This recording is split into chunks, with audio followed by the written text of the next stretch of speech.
I'm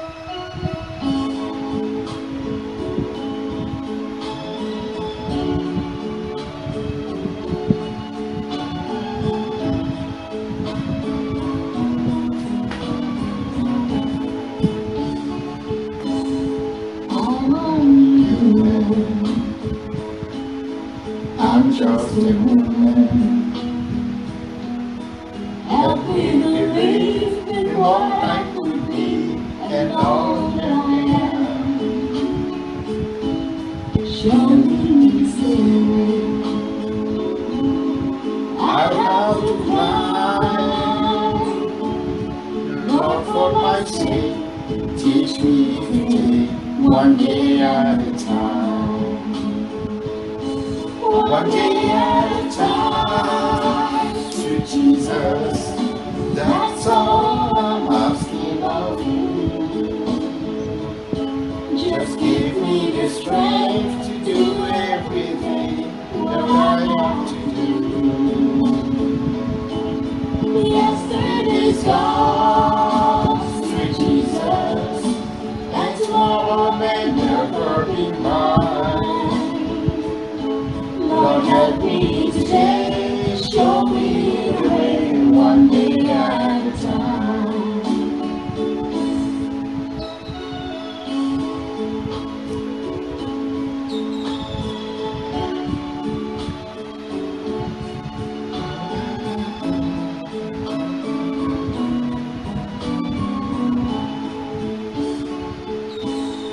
Do you remember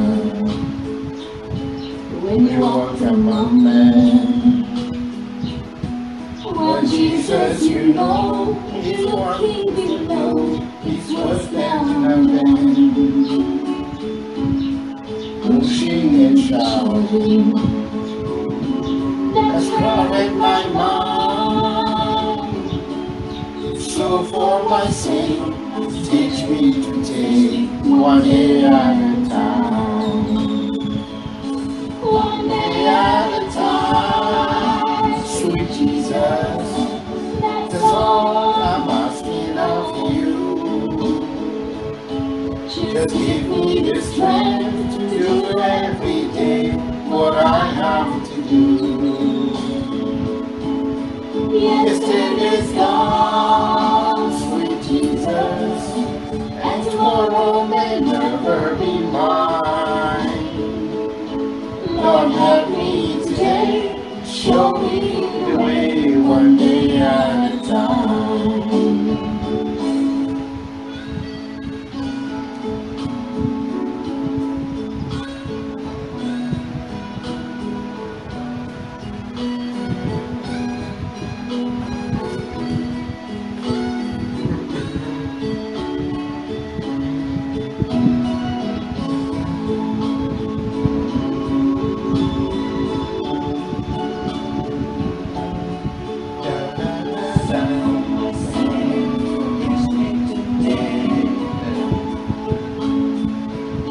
One day at a time, sweet Jesus, that's all I'm asking of you.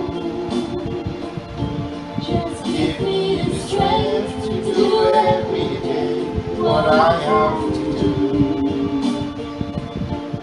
Yesterday's gone, sweet Jesus, and tomorrow may never be mine. Lord, help me today, show me the way, one day at a time. Lord, help me today, show me the way, one day at a time.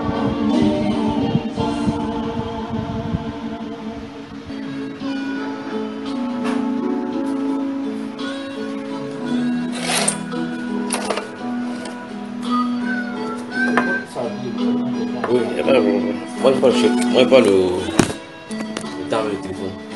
Son téléphone, elle va vite décrocher. Va arrête d'appel.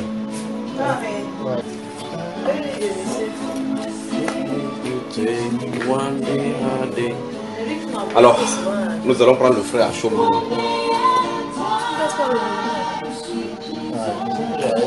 Voilà. All I'm asking for you.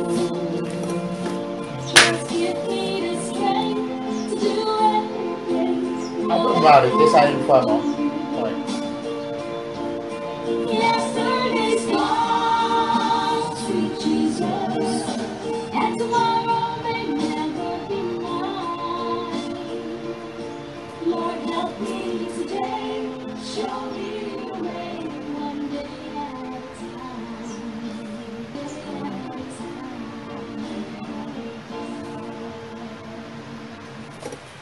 Voilà. Voilà.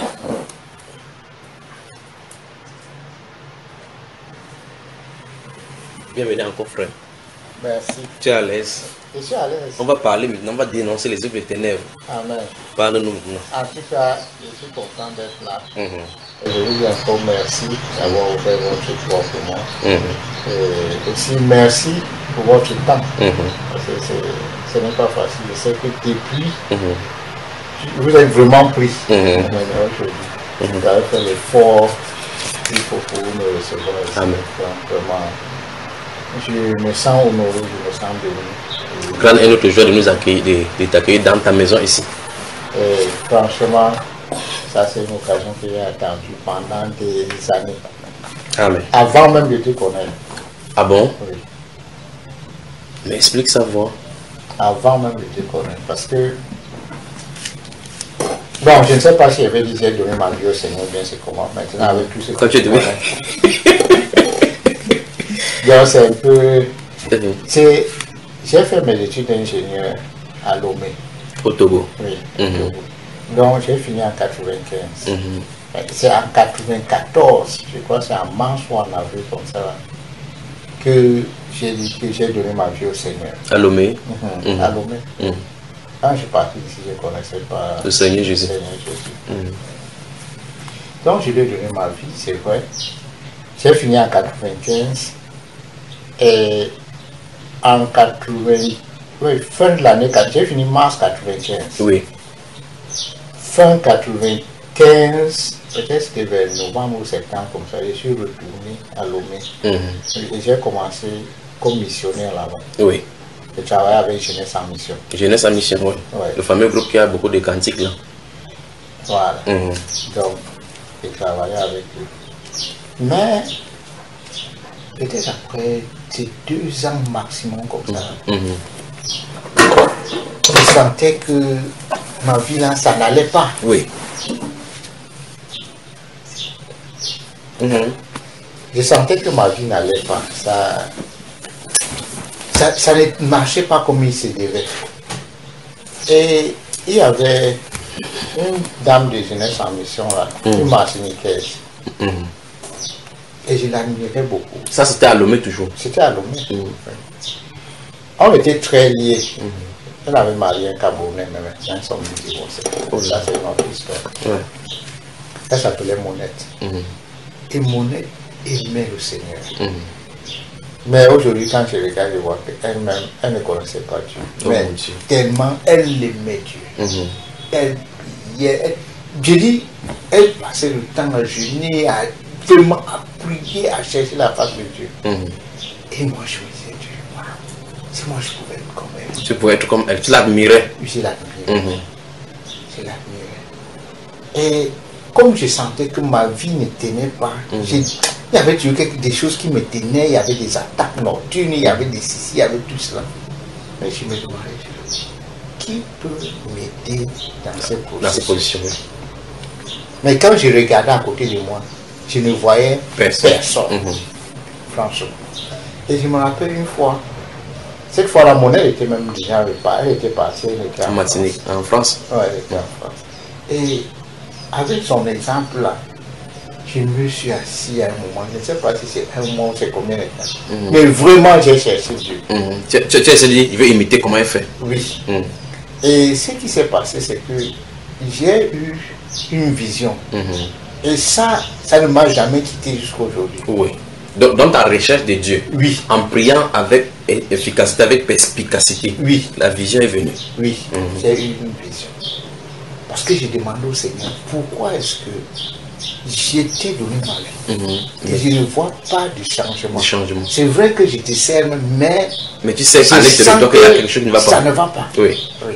Parce que j'ai attaqué la nuit, il y a des ceci, il y a tout ça. Donc je me suis vu dans une caisse. Oui. J'étais dans une caisse. Enfin. Mes mains, je suis attaché dans la caisse comme ça là. Oui. Je crois même mes pieds sont attachés. Et j'étais comme ça là, Oui. dans la caisse.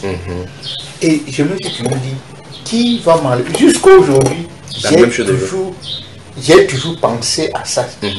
Ça, c'est une histoire qui n'est jamais partie de ma tête. Donc, j'ai fait tout ce temps-là après. Bon. Tu te bats seul, mais. Tu te bats, tu baisses le bras. Oui. Et je me rappelle encore une fois en Sierra Leone. J'ai beaucoup voyagé, mais pas vraiment dans l'aventure. Oui. Ça, c'est un autre domaine. Oui. C'est donc que tu vas nous disposer. Ouais. Donc, une fois en Sierra Leone, je suis arrivé en Sierra Leone. Le bateau qui est sur la mer, c'est Ship là. Merci Ship, oui. Qui fait des opérations là. Oui. Ok, c'est qui est accosté au port de Douala pour le moment. Oui. Depuis mai, je crois. Depuis. Non, pas mai. Je crois que c'est octobre. Octobre.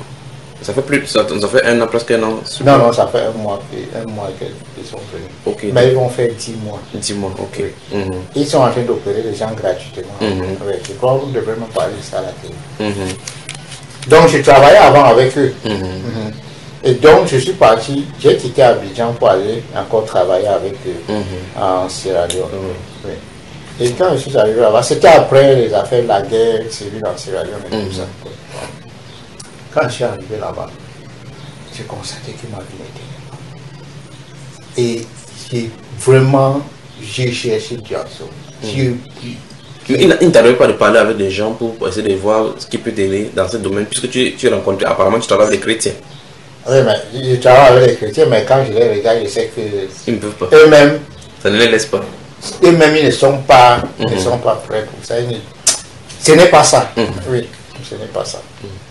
Donc, j'ai pris. Mais après un certain moment encore, peut-être Dieu fait comme ça même pendant 4 mois ou bien je ne sais pas, 5 mois. Après, j'ai encore relâché. Et la vie est toujours comme ça. Dans des signes. Oui, toujours dans des signes. Donc c'est pour ça que ce moment-ci là, j'ai attendu ça pendant longtemps. Amen. Et quand ça fait à peine peut-être 3 ans, oui. Peut-être c'était en 2014 que j'ai vu tes premières vidéos sur YouTube. Oui. Comment tu es tombé là-dessus? Tu sais, en train de chercher, et puis à un moment, comme j'ai tellement voyagé, partout où je pars, je ne vois que le faux. Je ne vois que le faux partout. C'est-à-dire que partout, Afrique du Sud, États-Unis, partout en Europe, j'ai vraiment fait. Mais je n'ai pas trouvé ce que je cherchais. Et j'ai continué à chercher quand même sur le net. Et une fois j'étais aux États-Unis, je crois que c'était en 2014, fin 2013. Puis je suis parti pour faire encore 5 mois là-bas, pour maintenant. Là. Et c'est là où, un jour, je ne sais pas comment ça s'est passé. Le Seigneur a ouvert mes yeux, puis je suis tombé sur les trucs. Il y avait d'abord un monsieur aux États-Unis, un Américain, qui parle de l'église réformée, Frank Viola. Frank Viola. Viola. C'est un Américain. Hein? Je crois que c'est un Américain. Je crois qu'il est au Texas ou quelque part. Donc, et j'ai téléchargé son livre qui parle de la réforme de l'église. Toutes les saletés, comment l'église a été contaminée, tout ça. Et c'est comme ça que j'ai encore acheté un de ses livres sur Amazon. Et après ça, le Seigneur a ouvert mes yeux, je suis tombé un jour sur les... le titre de livre là, c'est Christianisme paganisé. Christianisme paganisé, qu'on peut avoir sur YouTube gratuitement, sur Google, en tapant Google, Christianisme paganisé, de Frank Viola, Voilà. Et c'est comme ça là qu'après, j'ai acheté, je crois, un de ses livres sur Amazon. Et je crois que j'ai 2 ou 3 de ses livres. Et donc, toujours dans cette recherche là, c'est là où un jour sur YouTube, comme ça là, je tombe sur le gars, c'est Patrick Gandimoun. Il enseignait, mais je commence à voir que il y a quand même Et la vérité ici, il y a quand même quelque chose ici. Mhm. Et c'est comme ça que, avec le lien de ces vidéos, quand tu es habitué à chercher quelque chose, Mhm. souvent Google va te proposer d'autres choses Mhm. Dans la même de lignée. la même lignée. Mhm. Et c'est comme ça que, un jour, par hasard comme ça, il me propose le gars ici au Texas, Frank Nama, c'est qui là? Georges. Mhm. Georges Nama. Mhm. Oui, j'ai un peu regardé aussi chez lui. Et c'est là où il dénonce certains gens Mhm. que j'ai regardé parfois. Je disais, certains même que je n'avais même pas vu, c'est là où je commence à voir que même eux là, ce n'est pas ça. Mhm. Mais avec Patrick Gandimoun, Oui. il enseigne quand même, mais ce côté spirituel là, Mhm. je n'ai pas vu ça. Mhm. Et c'est comme ça qu'un jour, je suis toujours dans cette truc. Parce que j'avais téléchargé ces enseignements, j'avais plein. Mhm. Et c'est comme ça qu'un jour, Dieu me fait la faveur de tomber sur un de tes liens. Mhm. Ça, c'est en 2014, toujours. Oui, je crois que c'est toujours vers fin 2014 comme ça. Et c'est comme ça alors que je commence à regarder, à voir. Et Quel est le premier sur lequel tu es tombé? je ne peux plus me rappeler. Mhm. Je ne me rappelle plus. Mais après ça, bon, j'ai laissé même tous ceux-là. Mhm. J'ai compris que le Seigneur m'avançait seulement peut-être pour arriver chez toi. Mhm. Et c'est comme ça que je suis resté et j'ai commencé vraiment Ouais. à suivre les enseignements, tout ça là. Mhm. Et donc je suis revenu, après les 5 mois là, je suis revenu ici là. Au Cameroun. 2014, est-ce que c'est ici au Cameroun ou bien c'est à Bangui, je ne me rappelle. Mhm. Ah oui, c'était ici au Cameroun. Mhm.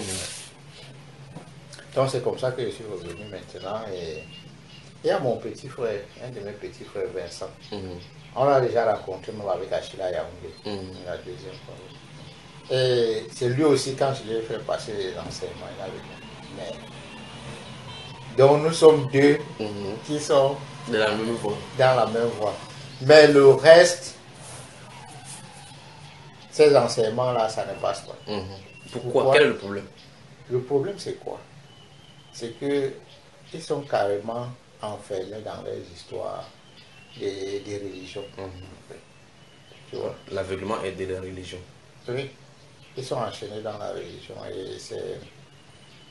et on croyait qu'on avait tous cru. Mhm. Mais aujourd'hui, quand on regarde, on constate que ce n'est pas ça. Donc, ça veut dire que tu es tombé sur l'enseignement, tu as commencé à écouter. Et quelle était la différence? Qu'est-ce qui t'a accroché? Comment le Seigneur a fait cela? Je ne peux pas vraiment expliquer comment il a fait, mais c'est que chaque fois que tu enseignes et que je regarde aussi dans la Bible, je n'ai pas seulement suivi un seul enseignement. Mhm. J'ai suivi peut-être ça pendant au moins 1 an. Mhm. Oui. Et j'ai vu que c'était constant, que tu étais constant, tu vois, non? Mhm. Et que même avec les attaques, même ce que les gens font après, les gens disent par après, tout ça là, tu es resté constant dans ce que tu enseignes. Mhm. Tu vois. Mais quand tu regardes beaucoup de gens, certains commencent bien, Mhm. mais après là, ça devient... Dandinant. Ouais. Tu vois, c'est un peu comme même les Chiracueto. À l'époque, quand je cherchais, comme ça, là, quand j'ai vu les patines Gandimoun, après ça, j'ai vu les Chiracueto, tout ça. Mais après ça, quand je regarde, Chiracueto aussi parle de l'église des maisons, il parle de ceci. Mais après, quand tu regardes ses enseignements de depuis et tu regardes ce qu'il enseigne maintenant, tu vois que... Il y a variation. Voilà, ce n'est plus constant, il n'est plus constant. Mhm. Oui. Aujourd'hui, c'est ne faisons pas ceci, demain, il commence à faire ça. La même chose. Voilà, ce qu'il combattait hier. Mhm. Oui, donc, il y a quelque chose qui ne tient pas. Donc, dans ce cas, quel est le problème? Mon problème. Je dis quel est le problème encore? Quand tu constates ça, quel est le problème de cette inconstance? Qu'est-ce qui cause cette inconstance-là? Ce qui cause cette inconstance pour moi, À ton analyse, hein? oui, à mon analyse, c'est que la personne n'est pas inspirée par Dieu. Ça devait nous faire frémir, là. Si quelqu'un est inspiré par Dieu, là, Dieu ne manque pas. Dieu ne peut pas te dire quelque chose aujourd'hui et demain il change. C'est simple. Aussi Oui, simple comme ça. oui, si tu n'es pas inspiré par Dieu, tu vas dandiner. Tu vas dandiner. ou bien si tu passes le temps seulement à recopier, tu prends ici, tu prends là, parce qu'ils sont pleins comme ça sur le net. Ils prennent ici, là, ils prennent un peu les enseignements de junior, ils prennent un peu ici, ils prennent un peu là-bas, et puis il fait aussi son site web avec. Et puis comme ça, là, il dit que là... C'est une collection, c'est comme les œuvres d'art, quoi. Voilà. Donc quand tu regardes bien, tu vois que c'est des plagiats qu'on fait seulement et puis on met. Copier-coller. Voilà. Donc il y a des gens qui passent le temps à faire ça. Donc l'intimité, la relation avec Dieu là, ce n'est pas ça. Donc on dit que tu as écouté les entraînements et même les attaques qu'on a fait à ma personne, ça ne t'a pas découragé de suivre. Non. Pourtant on a dénoncé en disant qu'il ne faut pas qu'on écoute mes enseignements. Oui. Tu as écouté aussi ça? Ben, j'ai suivi tout ça. Mais on a dit qu'il faut fuir ça comme le serpent. Et tu sais, c'est depuis 94, soi-disant que j'ai donné ma vie au Seigneur. Donc ce n'est pas Yeah. ce n'est pas hier. Et moi je croyais que aujourd'hui, à plus de 50 ans révolus, vraiment je devais avoir une vraie connexion avec le Seigneur. Mais quand chaque fois que je regarde ma vie, je constate que je n'ai pas avancé. Donc le bilan est négatif. Le bilan est négatif. Pourquoi? Parce que c'est comme tu dis, la fondation là, N'est pas bon. elle est mauvaise. Et c'est cette fondation que je veux que ça change aujourd'hui. Pour que je prenne le vrai départ avec le Seigneur. Amen. Parce que, je vais te dire une chose. Moi, je me rappelle, quand je suis allé en Sierra Leone, comme je te disais là, et vraiment, j'ai passé le temps avec Dieu. Et à l'époque, moi, je croyais que c'était Dieu qui me parlait. Mais aujourd'hui, avec ces enseignements, c'est que j'ai compris que Satan, vraiment, il est rusé. Avec même les parler en langue, là, je parlais. Mais quand j'ai appris l'enseignement, j'ai arrêté tout ça moi-même. Oui. Et quand je me rappelle, mais les gens venaient, j'ai prié, j'ai passé mon temps vraiment à prier. Et on était sur le bateau. Il y a eu plusieurs fois même, je suis en train de prier comme ça. Je me rappelle, il y a un jour spécifiquement, un jour c'était vers minuit ou bien 1h du matin, j'étais sur le pont en train de prier. Et il y a un gars qui est sorti, c'était un Britannique, je ne sais pas quoi, un Australien. Il est sorti, il travaille dans la chambre de machine noire. Oui. Et le gars était tout sale. Il était fatigué. Il dit épuisé. Oui. Et ces gens, c'est vrai qu'on se dit tous chrétiens, mais ils ne croient pas vraiment à la puissance de Dieu. Et j'étais en train de prier et le gars, il est sorti comme ça. Le deck là, c'est le pont. Normal. Donc il est là, il prend un peu de lait, il est venu prendre le lait, il est tout fatigué. Et depuis il me regarde. Moi je le regarde mais je n'approche pas. Et à un moment il vient vers moi. Donc depuis là il a constaté que je suis en train de prier. Et souvent même il me voit sous le deck, tout ça en train de prier. Et il est venu vers moi. Et il me dit mon frère, nous on a un problème sérieux là-bas en bas. Ça faisait depuis 3 jours que le système de chauffe-eau du bateau était en panne. Il essaie de dépanner. Et oui, et ces ingénieurs étaient en train de travailler. On avait même fait venir certains ingénieurs, je crois, de Londres ou bien c'est d'Amsterdam, tout ça, pour aider. Mais jusque-là, ils ne trouvaient pas la solution. Ça ne marchait pas. Donc, il me dit alors que vraiment, est-ce que tu peux prier pour lui? Et effectivement, j'ai prié pour lui, juste... Je n'ai même pas fait, une simple prière comme ça. Je n'ai même pas fait même 1 minute là-dessus. Et puis j'ai continué. Et il est parti. Et moi, j'ai continué à prier. Je pouvais prier même jusqu'à... Je m'en vais dormir même à 3h du matin. Donc j'ai continué à prier, j'ai prié. À un moment, je ne sais pas, 2 heures de temps après, ou bien c'était combien de temps, quelqu'un sort, il vient encore vers moi. Il est tout propre, il s'est bien lavé. Et donc il est sorti pour se détendre un peu avec son coq et tout ça là. Et il me voit encore là. Donc il vient maintenant. C'était toujours lui. Oui, c'était toujours le même gars. Il vient maintenant, il me dit, my friend, that your prayer work. Ouais. That your prayer work. Ça te surprend aussi. Oui. Et il me dit, mais ta prière là, ça marchait. Ta prière là, ça. Il était tout content. Et puis je le regardais comme ça. Tu étais tourné Non, je lui ai dit que, mais Tu es qui? Tu parles même de quelle prière? De quelle prière? Tu Je, sais, attends, tu sais pas que. je ne me rappelais même plus Mhm. que j'avais prié pour quelqu'un. Mhm. Et comme il était tout propre là, Mhm. je n'ai pas fait la La connexion. connexion, oui. Et c'est là où il me dit que mais c'est moi l'ingénieur qui est venu ici te demander pour la prière là. Il dit ah, il dit ok. J'ai dit ok. Il dit que mais tu vois, je suis même déjà parti me laver. Mhm. Tout Donc il ça, est là, descendu c'est- comme ça, la panne, ça s'est décanté. Oui, donc ils ont arrangé, ils ont pu arranger le problème. Donc ils ont remonté tout. Il est parti même se laver. Mhm. Les autres sont partis dormir. Donc il me dit que maintenant il vient comme ça pour prendre son corps, puis c'est de là un peu. Mhm. Après ça, il va aller dormir. Mhm. Donc il y avait des choses comme ça là. Oui. Et moi je croyais que vraiment c'était Dieu qui m'utilisait pour faire ça. Absolument. Mais quand je regarde aujourd'hui, avec ce que je connais, j'ai compris que Il y a des problèmes. c'est ces esprits qui me décevaient, qui me faisaient croire que Dieu est en train de répondre à mes prières, alors que c'est eux qui sont en train de faire ça. Donc il y a eu plein de choses comme ça là. Mais quand je me couche la nuit, toujours il y a des oppressions. On me presse, on Tu ne m'attaque. peux même pas bouger. Oui, mais c'est grave souvent. Je crie. Ça va s'arrêter. Ça va s'arrêter. Tu vois. Définitivement. Donc c'est là, c'est avec ça que je comprends que ça ne va pas. Oui. Donc c'est un peu comme ça. Et là, de 1994, nous sommes en 2017, c'est plus de 20 ans ça. Ou bien, je me trompe, si mes calculs sont bons. 97, 2017, c'est 20 ans. Donc, ça fait 23 ans, 24 ans comme ça. Donc, si on parle de marche chrétienne, ça veut dire que ça fait 24 ans totalement en arrière que tu as commencé avec le Seigneur, avec la Bible, avec la religion, dira-t-on, et que tu tournes en rond comme ça. Oui. 24 ans. Oui. Et il y a des gens comme ça, dans ton même cas, qui ont d'avoir fait 30 ans, 40 ans comme ça. Oui, quand je comprends les témoignages de certains gens, comme il y avait un témoignage d'une femme là, qui a cherché, elle va ici pour qu'on la délivre, on prie, elle tombe là-bas, ceci, cela, tout ça. Ça fait que quand j'entends ces gens-là, Tu les comprends. je les comprends. Oui. Et donc, depuis ce temps-là, je te dis, je m'assois comme ça, je sais que j'ai un problème. Mais je vais aller voir qui Pour résoudre ce problème. pour résoudre ce problème. Et à un moment même, j'avais appris certains enseignements, on disait que toi-même tu peux t'auto-délivrer. L'autodélivrance. L'autodélivrance. Et c'est pas biblique.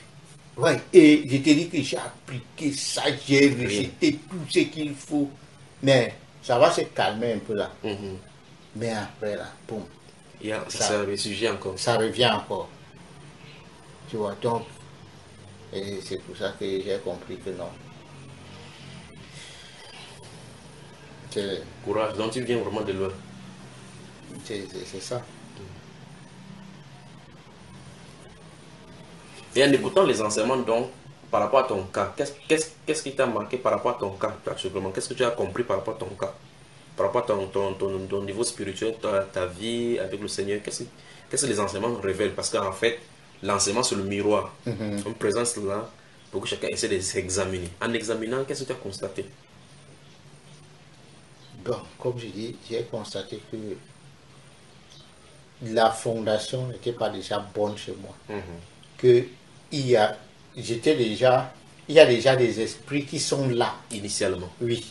Et donc, cette histoire que j'ai donné ma vie à Jésus là, Jésus ne pouvait pas entrer tant qu'il y a ces esprits là-dedans. Donc, le problème, c'est qu'il faut faire sortir ces esprits-là maintenant pour que Jésus prenne la place. Amen. Oui. C'est pour ça qu'il dit que vraiment, pour être chrétien de la bonne façon, il faut la délivrance. Oui. Oui. Et ça, j'ai compris. Et quand je regarde, même autour de moi, avec toutes ces longues années, quand je regarde tous les gens qui sont autour de moi, je vois que peut-être même 99% souffrent de ces problèmes-là. Et beaucoup se taisent sans rien dire. Oui. Souvent même, c'est que certains ne connaissent même pas. Certains croient que peut-être en lisant ou en allant voir le pasteur, manger l'argent, faire la kabachaka, ça va s'arranger. Oui. Mais j'ai compris qu'il faut vraiment la séparation. Il faut la séparation. Pour que Jésus vienne. Sans la séparation, ça ne peut pas aller. Oui. Et depuis même quand j'ai parlé avec Achille, quand je t'avais appelé la toute première fois, et tu m'as mis en contact avec Achille, tout ça là. C'est plus de 7 mois ça maintenant. Oui, ça peut faire même un an. Hein. Un an. Oui. Ça peut faire même un an. Et moi, je me disais toujours, vraiment, si on pouvait faire ça même avant que je ne parte au States, tout ça. Mais le temps, ça n'a pas donné. Et j'étais toujours en train d'attendre. Et je me rappelle, il y a eu un dernier truc qui s'est passé au States là.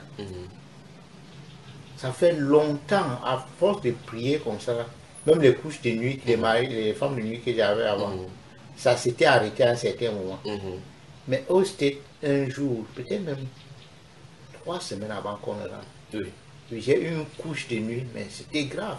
Je me suis dit, mais... Ça me fait rire par rapport à ceci, parce que l'une des choses que les gens font, c'est qu'en croyant qu'en entrant dans l'avion pour fuir, pour aller quelque part, les esprits vont les laisser. Non. Or, quand tu es dans l'avion, vous allez ensemble. Non. Est-ce que les esprits, l'avion, c'est quoi? L'avion, c'est quoi? Quand tu es, je ne sais pas, en Australie ou bien au Japon, ton père est ici au village, il appuie son boulon là, et puis ça te trouve là-bas. Alors, est-ce que les esprits là... Bon, si c'est pour ça, moi je connais, parce que les histoires spirituelles, le monde spirituel, je connaissais quand même un peu. Oui, parce que même les histoires des cancans, moi j'étais dans les cancans. Et justement, c'est de là, on va emboîter par là-bas. Il faut qu'on aille à la base pour regarder comment ces choses sont entrées. Donc, commençons à la recherche, à la quête de la spiritualité. Commençons à cette initiative-là, depuis ta jeunesse. Comment on est arrivé là? Pour que ça édifie beaucoup de personnes qui nous écoutent et qui seraient dans ces choses-là. Parce que les gens disent que les cancans, c'est la meilleure des religions. Et la foi Baha'i, ainsi de suite, et c'est dérivé.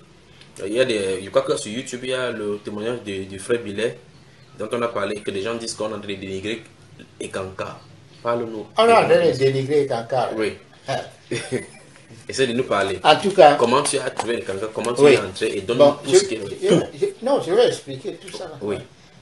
Tu vois, je vais commencer en arrière, parce qu'avant d'être avec Kanka, je suis entré dans une branche de la franc-maçonnerie d'abord. Oui. Donc, je vais commencer loin au fond. Oui. Tu vois, on est né dans une famille. Mon père vient d'une grande famille qui est sortie de la chefferie. Oui.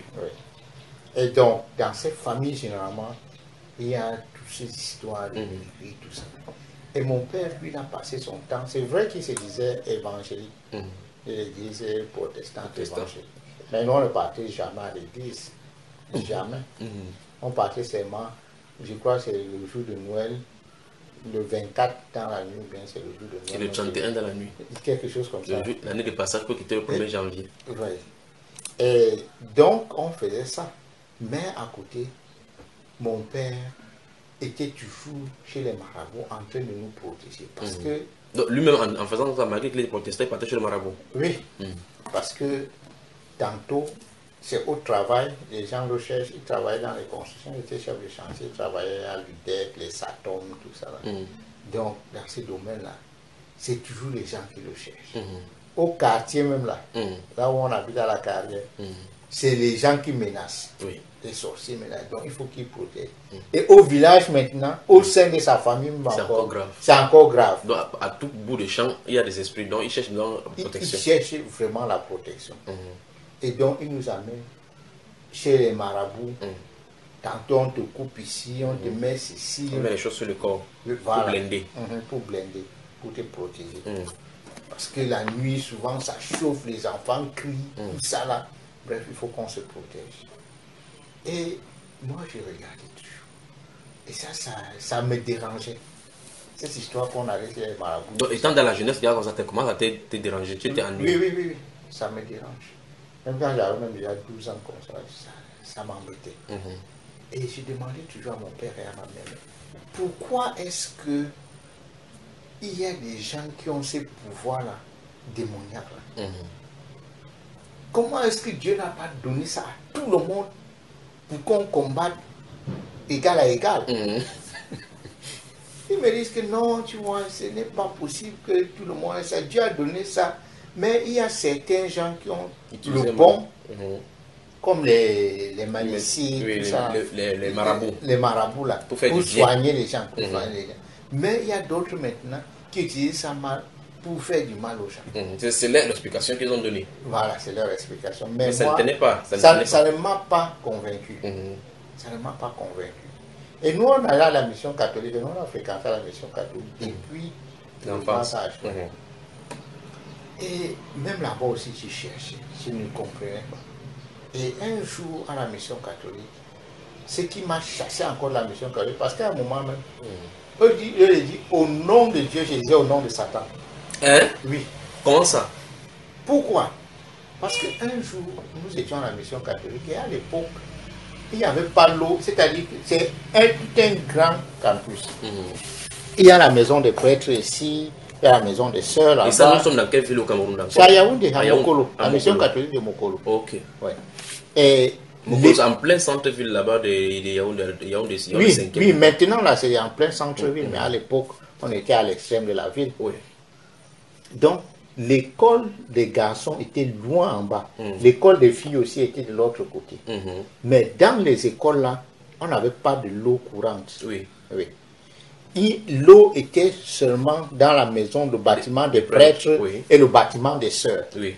Et dans le bâtiment des sœurs, je vois encore ce bâtiment-là. Oui. Il y avait un grand garage souterrain comme ça. Oui. C'est là où nous on allait, les enfants, on allait souvent boire de l'eau Oui. à la récréation. Oui. Mais un jour, nous sommes allés là-bas boire et il y a un prêtre là qui est descendu et on n'avait pas ouvert toutes les portes du parking. On Oui. avait seulement ouvert pour une seule voiture. Oui. Et comme nous étions là, il est venu et il s'est mis juste à la porte comme ça là. Oui. Et il te dit, pour qu'on sorte là, il fouette chacun avant de sortir parce qu'on a bu de l'eau. Et tout petit, Ça t'a peut-être marqué je faisais négativement. le cours élémentaire 1 ou bien le cours élémentaire 2 comme ça. Ça m'a marqué et puis je me suis dit que mais vraiment comment le prêtre là peut nous battre à cause de l'eau. Et à cette époque, on n'achetait pas l'eau comme aujourd'hui. Oui.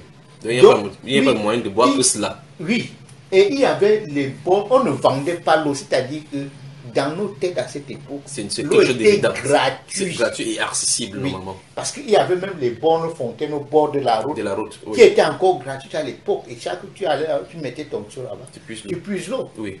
Donc, quand il nous a fouetté comme ça, je me suis dit, mais comment le prêtre, Le prêtre, celui qui qui est censé représentait être Dieu, Dieu. il est venu, comme ça, il nous frappe pour l'eau. J'ai commencé à voir que l'affaire, si C'est pas ça ne clair. tenait pas. Oui. Donc, quand maintenant on allait même à la messe, on allait faire catéchèse, tout ça, quand ils sont en train de parler leurs choses là, C'est pas là. je suis là. Parce que tu étais obligé, avec Oui, mais- leur cours, d'assister. Oui, on pointait, c'était aussi, ça faisait partie des sujets à l'école, donc tu ne pouvais pas manquer.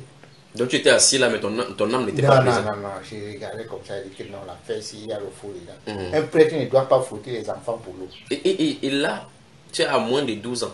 Oui, Et tu connais déjà que ça, c'est pas normal. oui.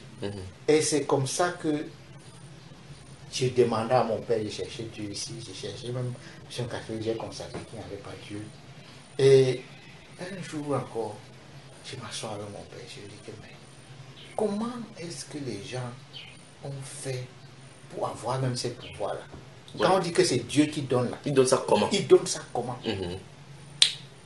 Mon père m'a regardé, il a réfléchi, peut-être il faisait 6e ou 5e à ce moment. Et il me dit que tu vois, c'est que leurs parents ont déjà ça, et Qui c'est les- les parents qui qui les les transmettent. transmettent ça. J'ai dit que, mais, alors, si leurs parents ont déjà ça, pourquoi seulement leurs parents ont ça? Bonne question. Mon père était coincé, il regarde comme ça là. Finalement, tout ce qu'il m'a raconté là, c'est entré ici, c'est sorti là. Et c'est comme ça que moi j'aimais beaucoup lire. Et de temps en temps, on n'était pas riche, mais mon vieux, il nous donnait l'argent de poche, tout ça. Là. Donc moi j'allais en ville dans les librairies. Je regardais, j'entrais, je regardais. Tu choisis les documents. Certaines librairies étaient comme les supermarchés là. Tu regardes, tu choisis tes documents, tu achètes. Moi j'achetais mes Kwaku, mes Kalao, mes ceci, tout ça là, tout ça. Et un jour, maintenant, en marchant comme ça là, dans une de ces librairies-là, je vois un livre qui parle de la spiritualité. C'est comme ça que je commence. Je prends celui-là, je m'en vais lire. Pensant que ça va répondre à tes questionnements. Voilà. Et maintenant, comme j'étais à la mission catholique à l'école primaire, j'ai fait 3 ans dans d'autres collèges privés. Après ça, je suis retourné au séminaire Sainte-Thérèse. Il y a un petit séminaire à Yaoundé, là, Et en Volée. envolé. Puis vers là où J'avais Jean-François était là. Ouais. Ok. Donc, je suis parti là-bas. Et j'étais au séminaire là-bas, je fréquentais au séminaire là-bas. Beaucoup de gens ont même cru que Tu je devais devais être prêtre. devenir prêtre. Mhm. Mais même là-bas, Mais quel était l'objectif? Pourquoi tu es entré là-bas? Parce que l'éducation était bonne. l'éducation était très bonne. Mhm. Les instructions. Oui, l'éducation était très très bien. C'est un peu comme le collège Fort, Votre, ou bien comme le Marie Goquet, oui. des choses Donc la comme ça. réputation des enseignements catholiques était bonne et ils sont Oui. toujours bons aujourd'hui. Jusqu'à par rapport à- aujourd'hui. Jusqu'à aujourd'hui, oui. Oui. Mais derrière ça se trouve les ténèbres. Voilà. Donc c'est comme ça que je suis allé là-bas. Mais entre-temps, j'ai continué à chercher. Et entre-temps, j'ai continué aussi. J'ai commencé même à faire le karaté. Et en faisant le karaté aussi, un jour, toujours dans ces histoires de librairie, mais c'était au poteau. Alors, j'ai trouvé un livre. Au poteau, c'est-à-dire que ce sont ceux qui vendent les livres Les- à ambulants. Oui, les livres ambulants, là, Oui. devant la cathédrale à Yaoundé, ils Oui. exposaient comme ça, ils vendaient. Mhm. J'ai trouvé un livre là-bas sur le yoga. Mhm. Je me rappelle bien de ce livre. C'est un Et gros- entre-temps, dans ce moment-là, c'était très rare, pas maintenant comme c'est vulgaire. Non, non, non, non, non. Là-dessus. C'était vraiment rare. On ne le trouvait pas n'importe comment. Donc, j'ai trouvé ce livre et puis je suis venu à la maison. Et comme je faisais le karaté en ce moment aussi, tout ça là, je me concentrais. Tel qu'on disait dans le manuel. Oui, je faisais des trucs de yoga, je me couche des heures et des heures, je suis là, je chante, tout ça là. Et ça, voilà le démon qui entre en moi. C'est plus tard que j'ai su que c'était les démons. Que tu es invité. Ouais. Donc, avec le temps maintenant, j'ai commencé à faire le voyage astral. Et Ça, malgré toi, tu as commencé à voir que ton corps sortait, tu sortais de ton corps. oui, mais et je sortais De façon consciente. De façon consciente. Et de telle sorte que je suis même arrivé à un moment où je sortais, j'allais me promener, je revenais. Donc, ça veut dire qu'avec les techniques que tu avais appris là-bas par ta propre lecture, tes propres recherches, Oui. tu parvenais à pratiquer. Ça veut dire que ce sont des pratiques dangereuses qu'on écrit dans les livres comme ça. Oui. Et donc, en appliquant ces techniques, tu étais conscient et explique comment ça se passait. Regarde, il suffisait que j'entre dans la chambre, même en plein jour, Oui, je ferme la porte dès que la chambre est noire. Là. oui, Quand je me couche oui. et je me concentre, j'ai tellement fait de telle sorte, dès que je me couche, je ferme mes yeux là, si je vais sortir immédiatement. Tu sors. Et tu Je sortais sors. comment? Moi, je ne sais pas comment ça se fait. Tu te rends compte que tu es hors du corps. Je rends compte seulement que je suis sorti. Mhm. Oui. Et je sors comme ça. Là. Et quand je suis sorti pour les premières fois, je commence à voir que je suis dans les forêts, je plane sur les forêts, je vois les singes, je vois les choses. Mhm. Oui, oui. Et tu pars à une vitesse vraiment grande. Oui, non, est-ce que Tu ne c'est comprends pas. seulement boum, et puis tu es déjà là où tu veux. Tu Oui. penses à quelque chose et puis Tu tu es es déjà là-bas. là-bas. Et un jour, j'ai vraiment commencé à regarder aussi, même autour de moi. Tu vois. Et ce qui m'a frappé, c'est qu'un jour, j'avais un ami. Il s'appelle Kamta. Et il devait venir chez moi. Je suis sorti, le chenou. Là, tu sors, tu es à Yaoundé. Oui, mais je suis à Yaoundé. Et tu es avec tes parents. Oui, je suis avec mes À parents. ce moment-là, pendant que tu faisais ces pratiques, est-ce que quelqu'un était conscient que tu étais comme ça? Non. Tu le faisais secrètement. Personne ne savait. Eux, ils savaient que moi, je faisais le karaté. Et c'était tout. Oui. Oui. Point final. Oui. Mais j'étais quelqu'un, je ne buvais pas, je ne cherchais pas les femmes. Tous ces gens, j'étais vraiment sérieux. Parce Oui. que quand je lisais tous ces livres-là, c'était les livres où il fallait être correct, il fallait être. Ouais. Et c'est là où j'ai appris beaucoup de choses pour être très, très strict dans ma vie. Oui. Et ce jour-là, cet ami-là devait venir chez moi. Et ils habitaient loin à Biemassi. Oui. Et là, vous êtes Et à Mogo. moi, je suis à la carrière. À la carrière de Oui. Madagascar. Oui. Et donc, notre maison, de la Grande Rue, c'est comme d'ici là, à Henri là. Oui. Et moi, je suis sorti, j'étais en train de me promener comme ça là. Oui. Et par hasard, Oui. parce que ces choses-là, quand tu commences, Tu prends goût. tu découvres des choses Des chaque choses. jour. Oui. Et c'est ce jour-là que je constate que je vois mon ami sortir du taxi. Oui. Et il est venu comme ça à la maison. Il vient chez moi à la maison. Oui. Et je l'ai suivi. Oui. Je l'ai suivi, il marchait, je le suivais. Bon, Jusqu'à maintenant- chez moi à la maison. Oui. Quand tu sors, comment tu es positionné, c'est-à-dire que géographiquement parlant, quand tu sors, parce que là on se trouve dans un endroit d'une autre dimension. Oui. On mélange les dimensions, la dimension spirituelle à une autre dimension. Normalement, dans notre dimension, nous marchons avec les pieds, nous regardons avec les yeux. Or, dans cette dimension-là, tu peux voir à toutes les directions Oui. au même moment. Au même moment, Et c'est comme si tu es un ballon gonflé qui est Gonflé. juste dans l'air. Dans comme l'air, ça, là. tu peux voir tout, zoomer. Oui, tu vois tout. Tu n'as C'est pas. comme si c'était du haut que tu en train de regarder quelqu'un. Voilà. Et subitement, tu peux être derrière lui, Tu devant peux lui, être même à côté de lui. lui, traverser même Oui, sur lui. c'est-à-dire que quand tu penses à faire quelque chose là, ça se fait. ça se fait. Oui. Le pouvoir de la volonté. Tu vois, et c'est comme ça que j'ai accompagné mon ami jusqu'à la maison. Et juste avant qu'il ne cogne à la porte, je suis sorti. De la chambre. Oui, je suis sorti de la chambre. Et puis je lui ai ouvert la porte. Oui. Et là, ça veut dire que tu l'as dévancé, tu es rentré dans ton corps. Oui, Et là, tu lui as ouvert la porte. oui. Oui. C'est une fraction de seconde. C'est une façon de se mettre justement. Oui. Donc, je suis entré maintenant. Et je l'ai ouvert et puis il s'est assis. On a causé. Et puis je lui demande, gars, tu es venu comment? Il me dit, je ne sais plus s'il m'a dit toute la vérité ou bien il a oublié un détail là. Je lui dis que non. Tu lui as crocheté, tu es passé sur tes roues. Il me demande que, mais tu as fait comment pour savoir? Il dit que, mais je t'ai vu venir. Il était étonné. Il était étonné, mais il ne m'a pas pris au sérieux, tout ça. Et donc, ce jour-là, après mon papa est rentré du boulot, comme je faisais déjà ça, mais ce jour-là, quand j'ai fait ça avec mon ami là, et puis j'ai demandé à mon papa que, mais l'affaire, quand on dit que les vampires sortent la nuit, ils font ceci, ils font comment? Comme lui ne savait pas aussi, il me dit que, mais ça, c'est une question, il ne savait même pas répondre à ça. Et je lui ai dit que, mais, parce que j'ai fait quelque chose là, tu peux voir quelqu'un, même quand il est venu au Carrefour Carré là-bas, et puis tu le vois. Là, cette expérience t'a marqué au point où tu commences à maintenant à vouloir développer. Je voulais savoir comment ces choses-là se font. Et lui, même il était trouvé, mais que vraiment, il ne sait pas. Et c'est comme ça que je me suis tué, je n'ai plus rien dit par rapport à ça. Oui. Mais je faisais ces sorties-là de temps en temps.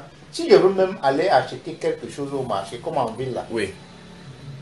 je quitte à la maison, même la veille ou bien n'importe quand. Je m'en vais, je regarde un peu les prix dans les magasins. Oui. Tu quittes dans ton corps, tu vois, Oui. tu regardes les prix dans le magasin pour prendre le renseignement d'abord. Oui, pour prendre le renseignement. Comme ça, tu vas quitter physiquement, tu pars là-bas. Oui, je pars directement là-bas, là où le Oui. prix est bon. Et puis, Oui. oui, j'achète ma chose. Oui. Ou bien la qualité que je veux là, et puis j'achète, je m'en vais. Je vais te poser beaucoup de questions parce qu'il y a des choses que j'aime souvent vouloir dire aux enseignants, dans les enseignements, mais je ne parle pas parce que j'ai peur qu'on ne me comprenne pas. Lorsque tu sors, tu vois le monde, est-ce que tu vois le monde normalement comme quand tu es physiquement, tu vois le monde? Oui, Donc, exactement. oui, tu vois. Oui. Tu Mais vois. ne t'arrive-t-il pas dans cette dimension de voir d'autres personnes aussi, des esprits qui sont sortis, ou des rencontres spirituelles? Je crois que dans le développement, on peut avoir cela. Ce qui se passe, c'est que quand tu sors, Oui. c'est ce que tu vois, c'est ce à quoi tu penses. Voilà. Donc tu ne vois pas toutes les choses à la fois. Absolument. C'est quoi ton attention est focalisée. Oui, ce que tu veux voir là, c'est ça que tu vois. Oui. Donc si je pense à quelque chose, je ne sais pas, s'il y a par exemple un match de football au stade, Oui. si c'est ça que je vais aller voir, Oui. c'est ça que je vois. Oui. Si je veux aller dans la forêt, Oui. parce qu'à un moment, j'aimais tellement aller dans la forêt, tu vas dans la forêt, on a des grands arbres, tu es là-dessus, tu regardes, mais Et c'est beau. c'est tellement beau, c'est-à-dire que tu vois, c'est comme l'amusement. Quoi. Oui. Et c'est comme ça que ça se passe. Oui. Mais comme moi je me disais que, et je disais toujours que dans les différents livres que je lisais, tout ça, on parlait de magie blanche et magie noire. Et je disais que moi je ne ferai jamais de la magie noire. Moi je ne fais que Ce qui est bien. ce qui est propre. Alors que c'est toujours la même tendance. Alors que c'est la même chose. Moi je ne savais pas. Donc c'est comme ça que j'ai évolué. Un jour, il y a certains livres, il y avait une librairie à Yaoundé, la librairie Colombo, je ne sais pas quoi, à l'époque, et c'est eux qui vendaient beaucoup les livres d'exotérisme. Et un jour, je suis allé là-bas, j'ai acheté un livre. C'était un livre d'un monsieur Lobsang Rampa. C'est un grand maître de ces saletés-là. J'ai acheté ce livre et je suis venu, et il expliquait que quand on commence à faire les voyages astraux, parce que lui travaille beaucoup dans ses livres sur les voyages astraux. Et là, il faut un maître pour contrôler. Il faut un maître pour garder la porte et un maître spirituel physique pour avancer, pour te guider. Sinon, c'est dangereux. Et quand j'ai lu ça, j'ai dit, donc c'est une affaire comme ça. Et à l'époque, moi, j'avais dit que je n'entrerai jamais dans une secte. Oui. Donc tu voulais faire ça par toi-même. Tu voulais faire ta chose, grandir toi-même. Oui. Et c'est ce jour-là, quand j'ai lu ça, que j'ai dit, s'il faut un maître physique, donc il faut alors que je m'affilie quelque part. Absolument. Et c'est comme ça que j'ai commencé à chercher la secte dans laquelle je pouvais entrer. Et j'ai regardé. C'était pas facile comme aujourd'hui. Oui, puisque ce n'était pas vulgaire, c'était des choses discrètes et Très tellement discret, restreintes. oui. Je savais qu'il y avait les francs-maçons et je savais qu'il y avait les rosicruciens. Rosicruciens. Voilà les deux sectes Les deux. que je connaissais à l'époque.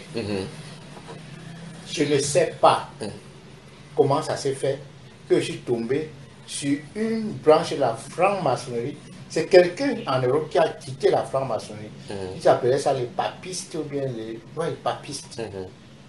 Et c'est comme ça que j'ai contacté cette branche-là. Il y avait une certaine caution annuelle que tu devais payer. J'avais payé, je ne sais plus combien c'était. Il y a un bulletin d'enregistrement pour l'engagement. Oui, je crois, oui. Tu envoies ça. Et puis maintenant, on commence à t'envoyer les cours. Les cours. Et ils ont commencé à m'envoyer les cours. Je recevais les cours. J'ai reçu les cours pendant 1 an. Oui. Mais Est-ce que tes parents étaient au courant? jamais. Tu lisais ça doucement, tu partais au poste prendre, ainsi de suite. Et Oui. tu n'avais pas de problème. Oui. Mes parents ne savaient pas. Mhm. Et à cette époque même déjà, j'étais au nord, là, dans le Mayo Bagno. Dans le nord du Cameroun. Oui, parce que j'étais enseignant aussi dans la fonction publique. Oui. Oui. Donc, j'enseignais. Et pendant 1 an, je suis resté là-bas. Je recevais ces cours-là. Mais malheureusement, ou bien heureusement, ce qu'ils m'enseignaient là, C'était les basiques. c'était Très bas. nul. Moi, j'avais à dépasser ça. Je faisais des voyages astro depuis. Donc, quand j'ai regardé... Et ils enseignaient les bases pour pouvoir te préparer pour le voyage astral. C'est que tu avais assimilé depuis ce que tu faisais. Oui. Donc, je n'ai pas été satisfait avec leurs enseignements. Et à la fin de l'année maintenant, j'ai quitté complètement la fonction publique pour aller faire mon cycle d'ingénieur au Togo. Oui. Et c'est au Togo maintenant que j'ai vu Ekanka. Parce qu'à cette époque même, Il n'était pas encore Ekanka ici. n'existait pas ici au Cameroun. Ok. Oui. Mhm. Donc c'est là-bas que j'ai rencontré Ekanka. Et donc comme je cherchais un truc un peu Plus évolué. plus évolué, et ils avaient même déjà, ils avaient des sièges Des là-bas, temples. tout, temple, tout. Donc c'est comme ça que j'ai quitté ces papyrus-là pour aller chez Ah, et Ekanka. Kanka. Voilà, faisons un stop. Lorsque tu es enseignant au nord du Cameroun avec tes différents travaux, ayant vu le livre de ce monsieur qui dit que dans la spiritualité, on ne peut pas évoluer sans un maître physique et que ça a chamboulé et changé ton orientation, est-ce que malgré cela, tu pratiquais encore le voyage astral? Oui, je continue à pratiquer mon Même voyage astral. même étant enseignant. Oui, Même étant enseignant. Qu'est-ce que ça t'apportait? Et bien, quand tu voyais, ou mieux, je vais dire ici, quelle est la meilleure chose que tu as faite qui t'avait marqué à ce moment-là, ou bien les choses négatives que tu as pu faire avec ces voyages astraux? ce voyage astro, ce qui m'excitait à faire ça, c'était parce que je découvrais de nouveaux endroits. Oui. J'avais seulement le plaisir, je me dis, aujourd'hui, comme je fais peut-être en Boussa, peut-être je vais aller un peu faire un tour à Baf. Oui. Donc, tu vas à Bafoussam, tu n'as jamais Oui, dit Bafoussam. je m'en vais à Bafoussam, je tourne un peu, je tourne. Ou bien je vais aller regarder ici à Yaoundé, Oui. je vais aller regarder là-bas, je m'en vais, je regarde. Est-ce que tu vois le danger que tu as encouru avec le recul? Tu vois le danger que tu pouvais être emprisonné comme ça là? Oui. Si on attrapait ton âme? Oui. Parce que C'est aujourd'hui Oui. que c'est quand je suis venu un chrétien que Oui. j'ai compris Oui. les dangers. Mhm. Mais avant là, moi je Tu ne peux voyais pas comprendre, oui. Oui. Parce que si tu pars quelque part comme la présidence où c'est préparé, on peut te captiver. Parce que tu es un indique ou bien que tu es quelqu'un qui vient créer. Parce que c'est bien Oui, développé oui, là-bas. oui, oui, oui. Voilà. Tu travailles un territoire qui n'est pas tien, on t'attrape et c'est terminé. Voilà. Donc c'est comme ça, j'étais juste pour Pour te la promener. distraction. C'était la loisir, Ouais. le loisir. Ouais. Ok, donc on est au Togo. Tu vas donc. Donc au Togo maintenant, je m'en vais, je m'inscris à Ekanka. Oui. Et quoi, j'ai fait Ekanka pendant 2 ans ou 3 ans comme ça. Ouais. Et comme j'étais à Ekanka, et à côté, je voyais, il y avait des trucs comme les églises, comme les assemblées de Dieu. Et à l'époque ici, là, Oui. il n'y avait pas beaucoup d'églises Réveillées. réveillées comme aujourd'hui. Mhm. Donc, ça, c'était dans les années 90, 80. Justement, puis c'est en 90 justement que le vent de la séparation et de la démocratie va venir avec tous ces panoplies des choses. Et on va voir y compris les religions, la liberté, Tu vois. les associations. Oui. Donc, tu voyais, il y avait les assemblées de Dieu. tout Là-bas ça. au Togo, donc Au c'était Togo. bien plus développé C'était ici. déjà très, très implanté là-bas. Mhm. Et comme ça, là, moi, je me suis dit, mais Et je pensais toujours à ma famille. Je me suis dit, comme mon père, il souffre, les marabouts mangent son argent, tout ça là. Vraiment, si je lui parle des cancars, il ne va pas accepter. Il va dire que c'est des sectes. Mais donc, il faut maintenant que... Une technique. Il faut une technique. Il faut que j'aille d'abord apprendre ce que les assemblées de Dieu enseignent là. Pour venir. Et après ça, passer par maintenant, là. je vais venir, je vais enseigner mon père. Et ils vont aller dans cette église. Et avec le temps maintenant, je vais les aider maintenant à monter pour arriver à la grande spiritualité qui est Kankar. Donc c'était comme ça là. Donc, j'allais à Ekankar. Et juste derrière ma maison, mon voisin, derrière comme ça là, il s'appelait Joseph. C'était un cadre de banque. Et vraiment, le type, il aime le Seigneur. Mais malheureusement, c'est la fausse manière aussi. Et il avait un mouvement d'évangélisation. Mouvement d'évangélisation, c'est-à-dire qu'il y a un groupe qui essaie de sortir pour évangéliser. Voilà. Elle allait faire du bruit dans le quartier, marcher partout, prêcher. Voilà. Et chez lui-même à la maison, Il y avait une cellule. il y avait une cellule. Donc, il se réunissait, je crois, les mardis soirs, jeudi soir pour enseigner. Et il y avait une nuit de prière, je crois, vendredi jusqu'à samedi matin, quelque chose comme ça. Donc, je me suis dit, ok, comme dans les églises, là, souvent, c'est trop de contrôle et ceci. Je vais aller chez Joseph. Et c'est comme ça. Pour bien t'imprégner. Oui, pour bien apprendre l'affaire. C'est vrai qu'il avait été au séminaire, tout ça. Mais je n'avais jamais lu la Bible. J'avais même un Nouveau Testament, tout ça, mais je n'avais jamais lu.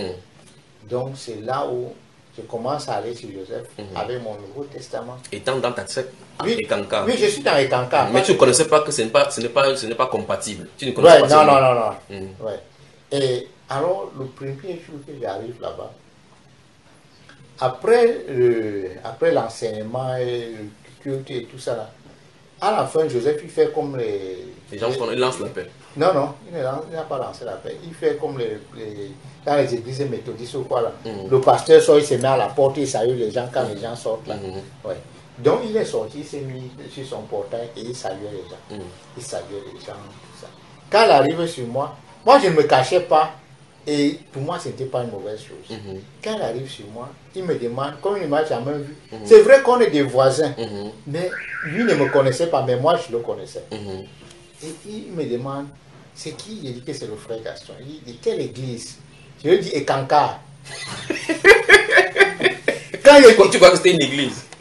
Pour moi, c'est normal, c'est la même chose, oui, c'est seulement un nom qui change.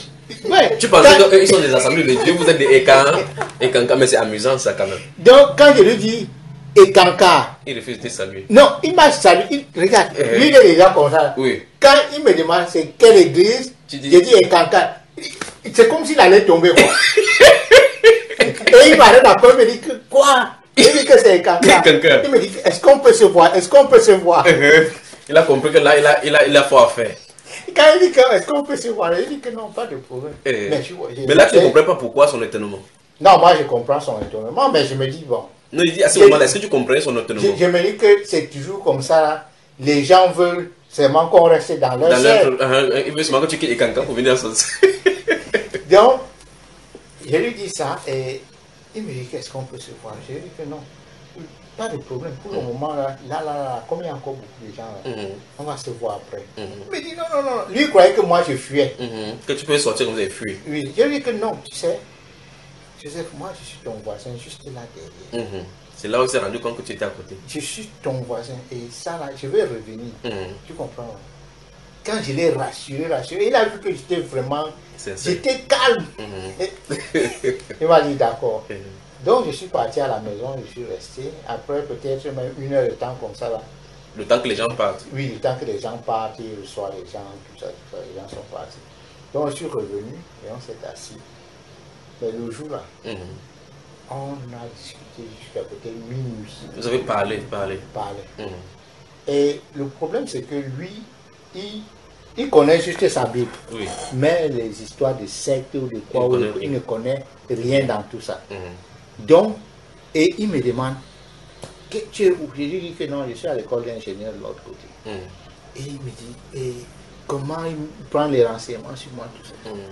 Et je lui dis que je fais, mais dis, en plus de ça, qu'est-ce que tu fais encore? Il dit qu'il fait le karaté. Il me dit que le karaté, ça c'est les démons. Il ne faisait que te choquer, te choquer. Lui, tout ce qu'il fait, tout ce que je dis là, il dit que c'est les démons. C'est Satan. Il ouvre la Bible. Et il me dit, est-ce qu'on peut aller même brûler tous tes livres? Tu as les livres, non? Il dit que non, moi, j'ai plein de mes livres. Et après mes livres d'ingénieur, c'est ça. Il y a même plus de livres d'ésotérisme que les livres d'ingénieur. Oui. Et il me dit qu'on peut aller brûler. Il ouvre là, il dit que non, quand les gens se convertissaient là, on brûlait. Les magiciens, là, on a rangé tout ça, on brûlait tout ça. Donc pour lui, là, il pensait que tu étais converti. Non, non, il veut me convertir, il me dit que mais pour ça là, il faut que je coupe tous les liens là, tous les livres là, tout ça. Et demain, je n'ai pas appris un cancard, tout ça. Et, tu vois, il y a des gens qui sont évangélisés là, souvent, ils croient que c'est eux qui vont convertir les gens. Et il est le genre de personne là. Oui, par force. Voilà. Il a dit que non. Et on a fait comme ça là. Et moi, là, vous avez parlé pendant combien de temps? De 2 heures par exemple? Peut-être même 4 heures de temps. Hein. Peut-être même 4 heures de temps. Il a bien collé le ciel beaucoup là. Ouais. Et c'est un intellectuel, c'est un intellectuel. Lui aussi, bon. Il se bat. Donc, on a discuté. Mais moi, je continuais à aller là-bas régulièrement. Parce que quand je veux faire quelque chose, je fais ça bien. Et mon problème, comme je dis là, c'était d'apprendre la Bible pour aller évangéliser mes parents pour qu'ils montent dans les assemblées de Dieu comme ça là, et puis après. Donc, quand j'ai fait comme ça pendant environ 6 mois, mais il te dit, quand j'ai commencé à louer Dieu là, non mais toi tu vas dire que le gars là il est sauvé. Je connaissais tous les chansons, tout ça là, ouais. J'avais appris ma Bible, maintenant je ne connais même pas la Bible comme à ce moment là. Voilà. J'avais tellement appris jusqu'à... Après environ 6 mois là, j'ai dit que non. Oui. Maintenant là, je crois que j'ai tout ce que je veux là. Et puis, dans le bagage, tu as emmagasiner. Ouais. Et puis je commence à sauter les réunions, je ne viens pas. Mais c'est là où Joseph veut mourir. Parce que Joseph, c'est maintenant, avec le recul, que je comprends que le gars priait et il bombardait seulement pour moi. Quand tu partais, on te bombardait avec le feu. Oui. Donc, quand j'ai commencé à manquer aux réunions là, il dit que le gars là est parti. Et de temps en temps, il venait même me voir. Et j'allais même chez lui. Mais il est vraiment ouvert. Quand il rentrait le soir, souvent il envoie ses enfants de venir m'appeler. On vient, on s'assoit, on mange ensemble, tout ça. Et c'est comme ça que le gars, il transpire. Mais rien là ne passait dans ton cœur. Non, il n'arrivait pas à me convaincre. Il n'arrivait pas à me convaincre. Et puis, jusqu'à ce qu'un jour, je me rappelle un jour, peut-être après même environ un an ou un an et demi comme ça, là, un jour, je lui ai dit que Joseph, tu sais quoi. Et moi, je lui avais dit que là où on est, tu peux me poser toutes les questions. Parce que moi, je ne me cache pas. C'est-à-dire que, comme c'est là, et là, moi aussi, je lui dis, quand il est rond là, moi, je lui dis clair que l'affaire là, ça ne passe pas ici. Et un jour comme ça, on est resté chez lui presque jusqu'à 2 h du matin. Et le jour là, je lui ai dit que Joseph, tu sais quoi? Il dit non. Et que là où tu es là, tu es petit pour moi. Tu ne peux pas. Tu ne peux pas. Je lui ai dit clair comme ça. Et je lui ai dit que ce que tu peux faire, comme tu dis que tu as des amis, parce que c'est aussi un grand dans le pays. Et il me dit qu'il a plein d'amis qui étaient des Rosicruciens, des ceci, cela, qui sont sortis de ces choses-là. Je lui ai dit que parmi tous tes amis là, cherche celui qui est resté dans l'affaire là le plus longtemps possible. Celui qui envoie vraiment. Et qui est devenu chrétien là. Et comme ça, je vais aller causer avec lui face à face. Et c'est comme ça qu'il a dit, ok. Le lendemain matin, il a appelé un. Ça, c'était le numéro 2 au Togo avant la démocratie. Oui. Donc, c'est le bras de la secte. Non, le bras droit du président. Le bras droit du président, et Yadema. Oui. Et c'est quelqu'un, c'est lui qui a installé la Rose-Croix en Afrique de l'Ouest, partout là, qui est venu de l'Europe avec pour installer partout. Là. Et là, il était sorti de cela. Et il était sorti de cela. Il est venu, il a distribué ça aux gens, lui, il est quitté, c'est ça. Bon, ça c'est une autre histoire. On pourra raconter son histoire. Barnabo. Et à cette époque, quand il est sorti même là, avec la démocratie là, il a été persécuté. Les gens ont monté même les coups pour qu'on le tue complètement. Et le président l'a disgracié. On a bloqué tous ses comptes. Mais il est resté serein. Sur sa position malgré Oui. le musulman. Oui. Et il est resté comme ça là. C'est après, je crois, 3 ans comme ça là, que le président a constaté que l'homme là, il n'avait pas changé. Il n'avait jamais insulté le président, rien. C'est là où le président, un jour, l'a appelé et l'a réhabilité.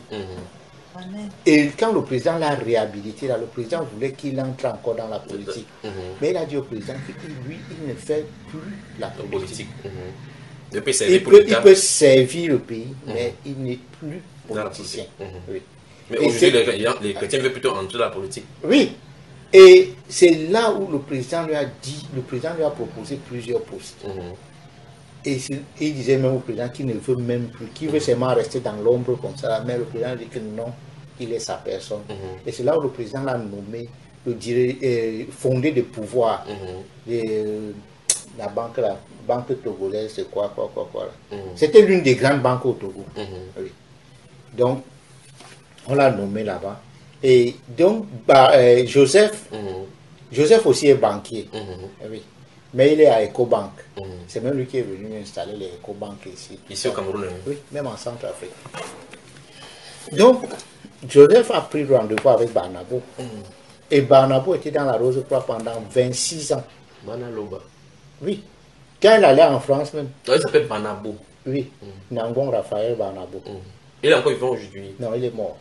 Malheureusement, il est mort du cancer de la prostate. Il est mort, je crois, en 96.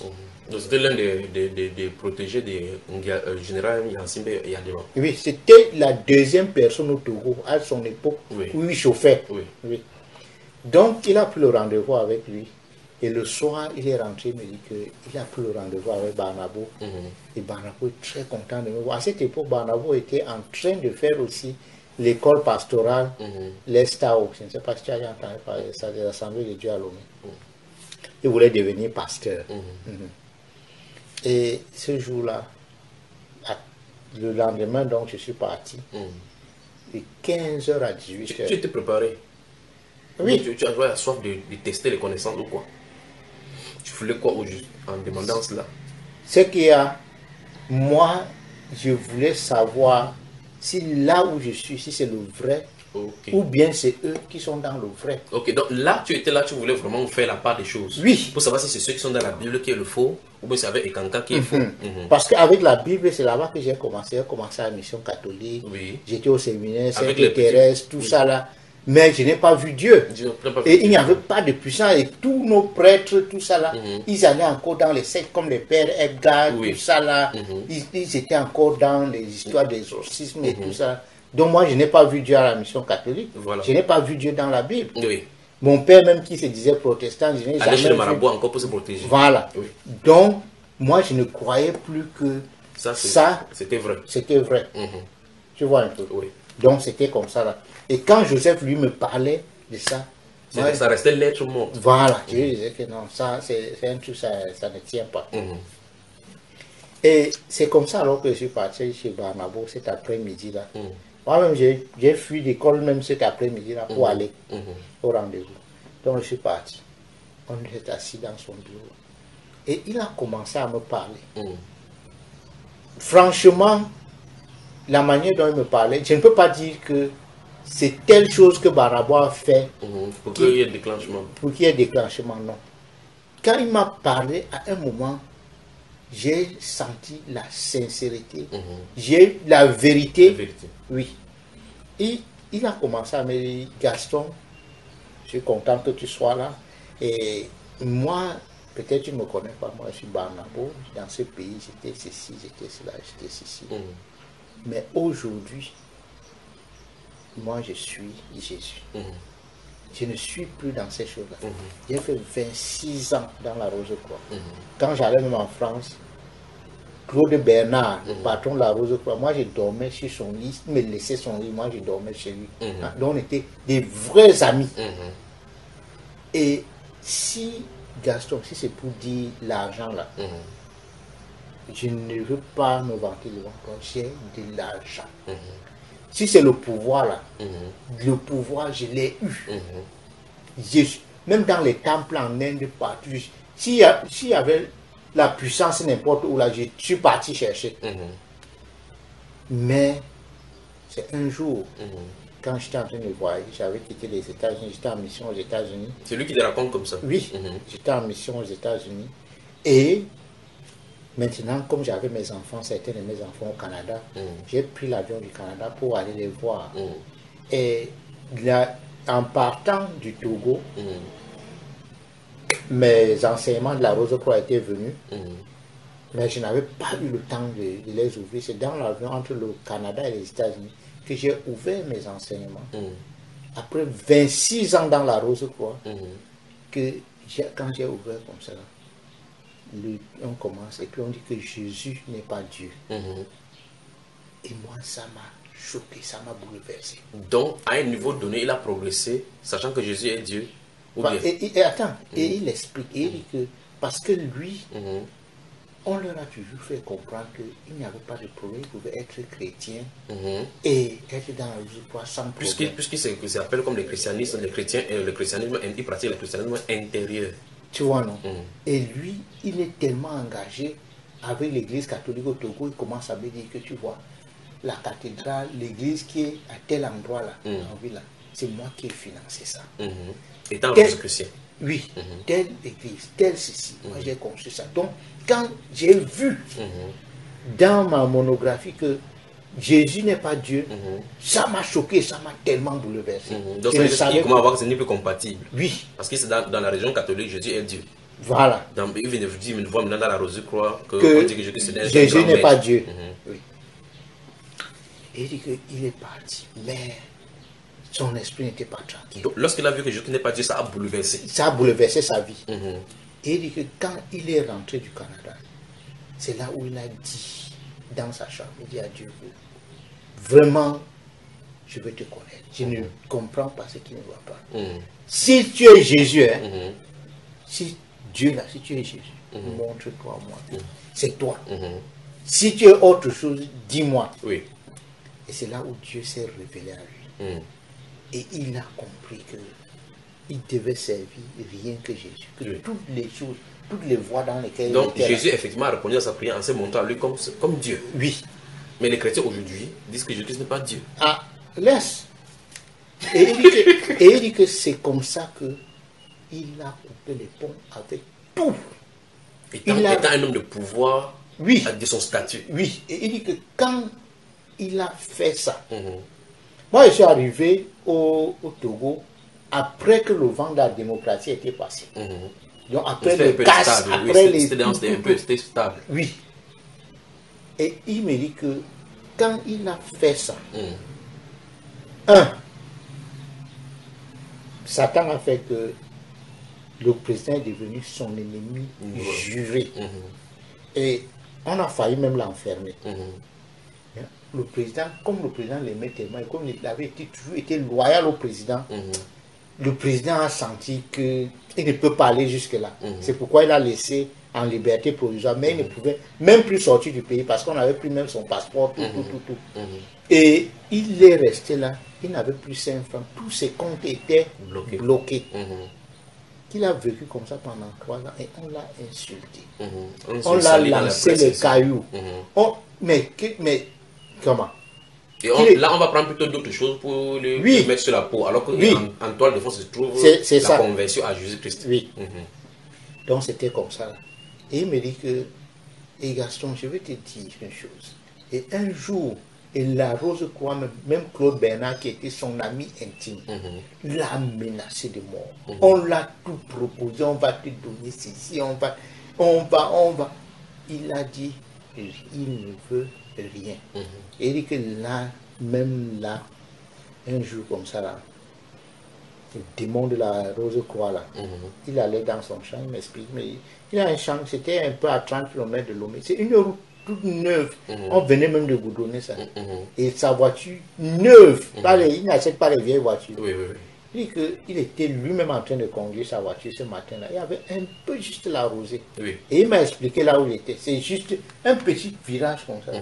Il dit que quand il est arrivé là-bas, il a entendu Satan lui dit par la bouche de son gars de Rose-Croix là, que Barnabé, tu es mort aujourd'hui.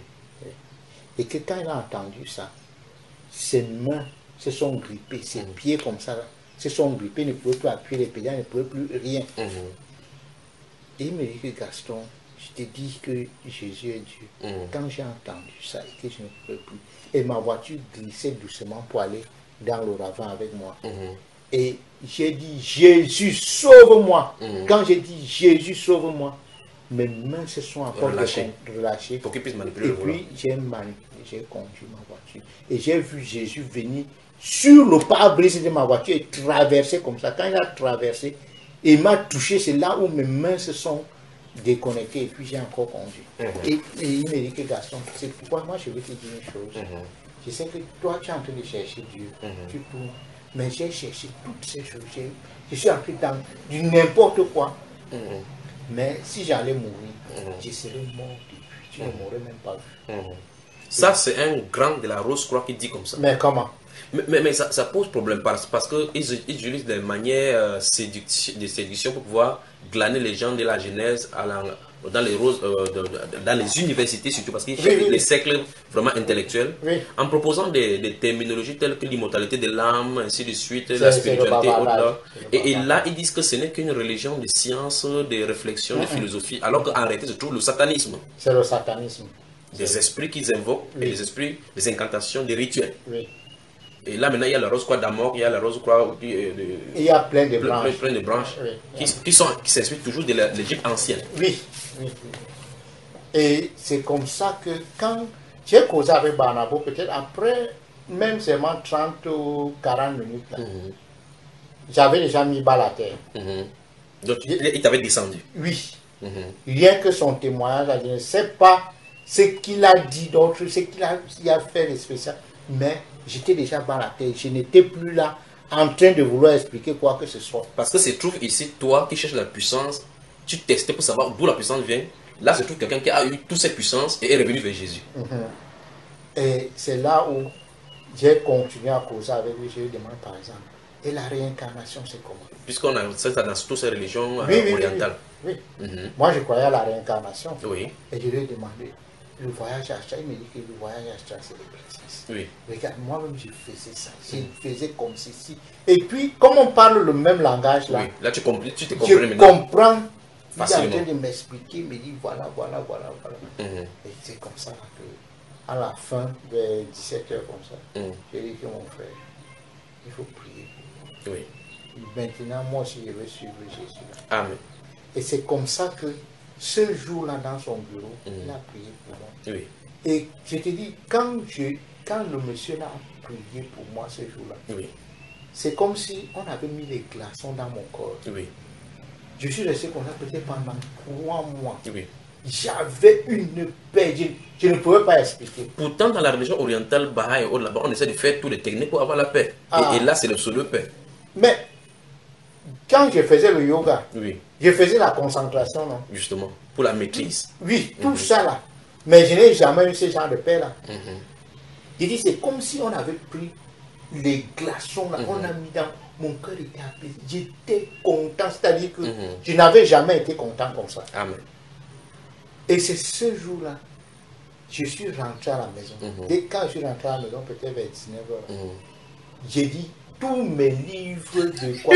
Moi-même, j'ai ramassé, j'ai mis dehors devant ma porte. J'ai brûlé tout ça. Cette fois-ci, sans que personne ne te le dise. Personne ne m'a dit de brûler, j'ai brûlé tout. Et comme Joseph, mon voisin, il rentrait vers 20h comme ça là. Il a vu le feu. Non, mais c'était dans la clôture. Dans la clôture, il ne peut pas voir. Et donc, vers 20h là, quand il est rentré, il a envoyé les enfants de m'appeler. Je crois ou bien j'ai entendu sa voiture, je ne sais plus. Donc je suis allé. Quand je suis allé, juste au portail comme ça, j'ai dit, je l'ai salué, il dit, mon frère. Quand j'ai dit mon frère, il dit, quoi? J'ai dit, mon frère. Et je lui ai dit que vraiment, je suis dedans, j'ai reçu Jésus. Il était tellement content. Joseph m'a embrassé. Il me dit, viens, on va manger, viens. On a allé là, on s'est assis, on a mangé. Et qu'on a causé même jusqu'à 23h, ou bien c'est minuit. Et c'est là où, maintenant, quand je vais sortir, il me dit, Gaston, et les livres là? Il dit que j'ai brûlé ça. J'ai dit que j'ai déjà brûlé. Il me dit, est-ce que c'est vrai? Mhm. J'ai dit que, mais viens, on va voir. Mhm. J'ai dit que je suis, il y a encore le feu là-bas. Mhm. Parce que c'était les gros Gros livre. Ouais. Que tu as dépensé énormément Énormément que Dieu te d'argent, donnait pour te mettre les démons dans le corps. Voilà. Mhm. Et donc, je suis parti avec lui à la maison. Mhm. Devant la cour, là, Mhm. il a vu. Il tourne comme ça, il prend un bâton, il Pour tourne tout comme que ça. ça brûle bien. Là, ça continue à brûler là. Joseph vient, il entre dans ma chambre. Oui. Il regarde, il me dit, tu n'as pas oublié quelque chose? Je dis non. Il regarde, il regarde. Il connaît lire. Oui. Il regarde, il voit seulement mes livres d'ingénieur. Oui. Et c'est comme ça ce jour-là C'est ton départ. que c'était le départ. Mhm. Mais maintenant, Mhm. c'était le départ, mais il fallait. C'était le départ avec le déclic. Il Ouais. fallait maintenant la séparation, La avec les séparation. esprits que tu avais ouverts. Parce que chaque voie astrale ouvre les portes. Il y a les différentes portes du corps. Chaque entrée est gardée par des démons. Quand tu ouvres chaque fois, c'est les démons en fait qui t'enlèvent pour pouvoir partir. En fait, Mhm. Oui. ce qu'on enseigne pas aux gens, c'est qu'ils croient que c'est le pouvoir de la volonté, comme il y a des techniques de pouvoir de la volonté, de fixation et autres. Mhm. Mais ce qu'on ne dit pas aux gens, justement, et qu'ils ne veulent pas dire, c'est que ces choses-là sont causées par les démons. C'est le démon qui met un truc sur ta une main, parce qu'ils peuvent s'allonger à des distances. Et ils prennent ton corps pour voyager de part et d'autre, parce que tu n'as pas le pouvoir effectivement pour faire cela. Mhm. Dans la Bible, dans le livre d'Ézéchiel, on voit effectivement comment Dieu a pris Ézéchiel par la tête et l'a soulevé pour amener de part et d'autre à Jérusalem et passer par le mur. Donc quand l'homme fait cela, les techniques de voyage, il croit que c'est lui qui a de faire. Mais en fait, il y a un démon guide qui guide ton corps. Qui te dit, lui? Mais on ne te le dit pas. C'est quand on grandit et on devient grand-mère que tu comprends que tu as un guide. Mais ils évitent d'appeler démon guide. Ils appellent guide pour dire que ce sont les maîtres qui vont te faire passer de niveau par niveau. Je m'aimerais poser une question parce qu'il y a des gens qui ont dit et Kanka c'est la meilleure des religions. C'est la meilleure de la spiritualité. En quoi consistaient les enseignements des Kanka et avec ton recul maintenant, et en quoi est-ce que tu vois maintenant que c'est diabolique? Bon, les enseignements de Kanka sont diaboliques d'abord. Un, parce qu'ils ne parlent jamais de Jésus. Mhm. On parle seulement du grand maître. Mhm.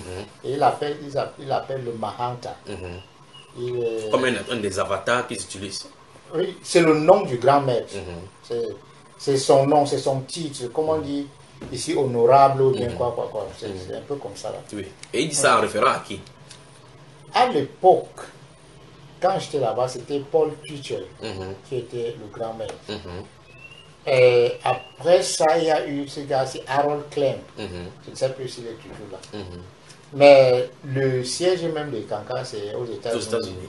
Et puis c'est à Minneapolis, dans ma ville même là où je. Donc c'est dans la ville, dans la propre ville où ça se trouve à Minneapolis, aux États-Unis. Oui. Mm. Donc je passe souvent là-bas, je passe souvent là-bas. Tu Je vois dis à ça à ma distance. femme que voilà. Voilà les gens qui ont failli m'avoir. Ouais.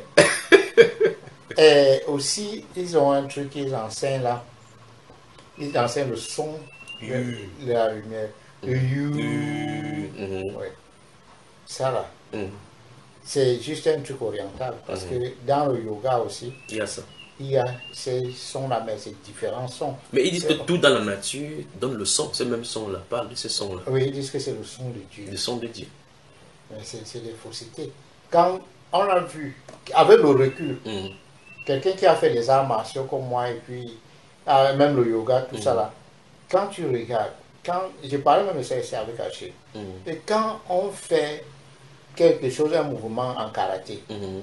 il y a un certain genre de cri Les qu'on cris prononce qu'on prononce pour pouvoir Oui, faire, pour pour faire- décharger l'énergie. pour décharger l'énergie. Mhm. Quand on fait même ce qu'on appelle les katas, on est en train de faire les katas, on fait certaines Ce sont des positions. ouvertures. Et puis on fait, à chaque kata qu'on lance, on fait un cri, on fait des choses comme ça, les kia là. Mhm. Ça, c'est des trucs démoniaques Mhm. pour qu'ils invoquent certains genres d'esprit. Oui, pour qu'ils entrent en action. Oui. Et donc, dans les cancars, ces cris-là, ces you-là qu'on fait aussi, Mhm. ça invoque certains esprits démoniaques qui viennent en action. Absolument. Oui. Mais quand on voit le manifestation, tu as compris que c'est toi qui as fait manifester l'énergie. Voilà. Et c'est ça qu'on ne veut pas dire aux adeptes. Parce que même dans le yoga, par exemple, le yoga, le vrai truc, c'est un truc comme ça. Là, On voilà. accumule l'énergie. Ah. On accumule l'énergie. Donc, c'est aussi c'est un autre esprit Mhm. qu'on invoque qui entre en action et qui fait le travail. Mhm. Mais on ne sait pas. Mhm. Et Donc, tous ces cris qu'on dit que c'est dans la nourriture, c'est ceci, mais c'est démoniaque. C'est démoniaque. Maintenant, il y a des. Parlons de caractère, on est revenu en plein sur les Kanka, parce qu'il faut qu'on pose des questions sur la rose croix, les Kanka et la franc-maçonnerie particulièrement, parce que ce sont des religions qui sont liées, ce sont des branches même d'un même arbre qui s'embranchent à différents endroits.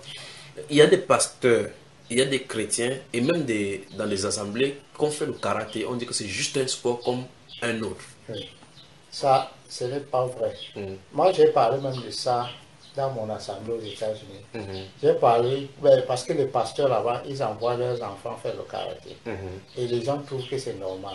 Moi, j'ai parlé à beaucoup de gens, même à mon épouse, j'ai dit que ces histoires-là, c'est satanique.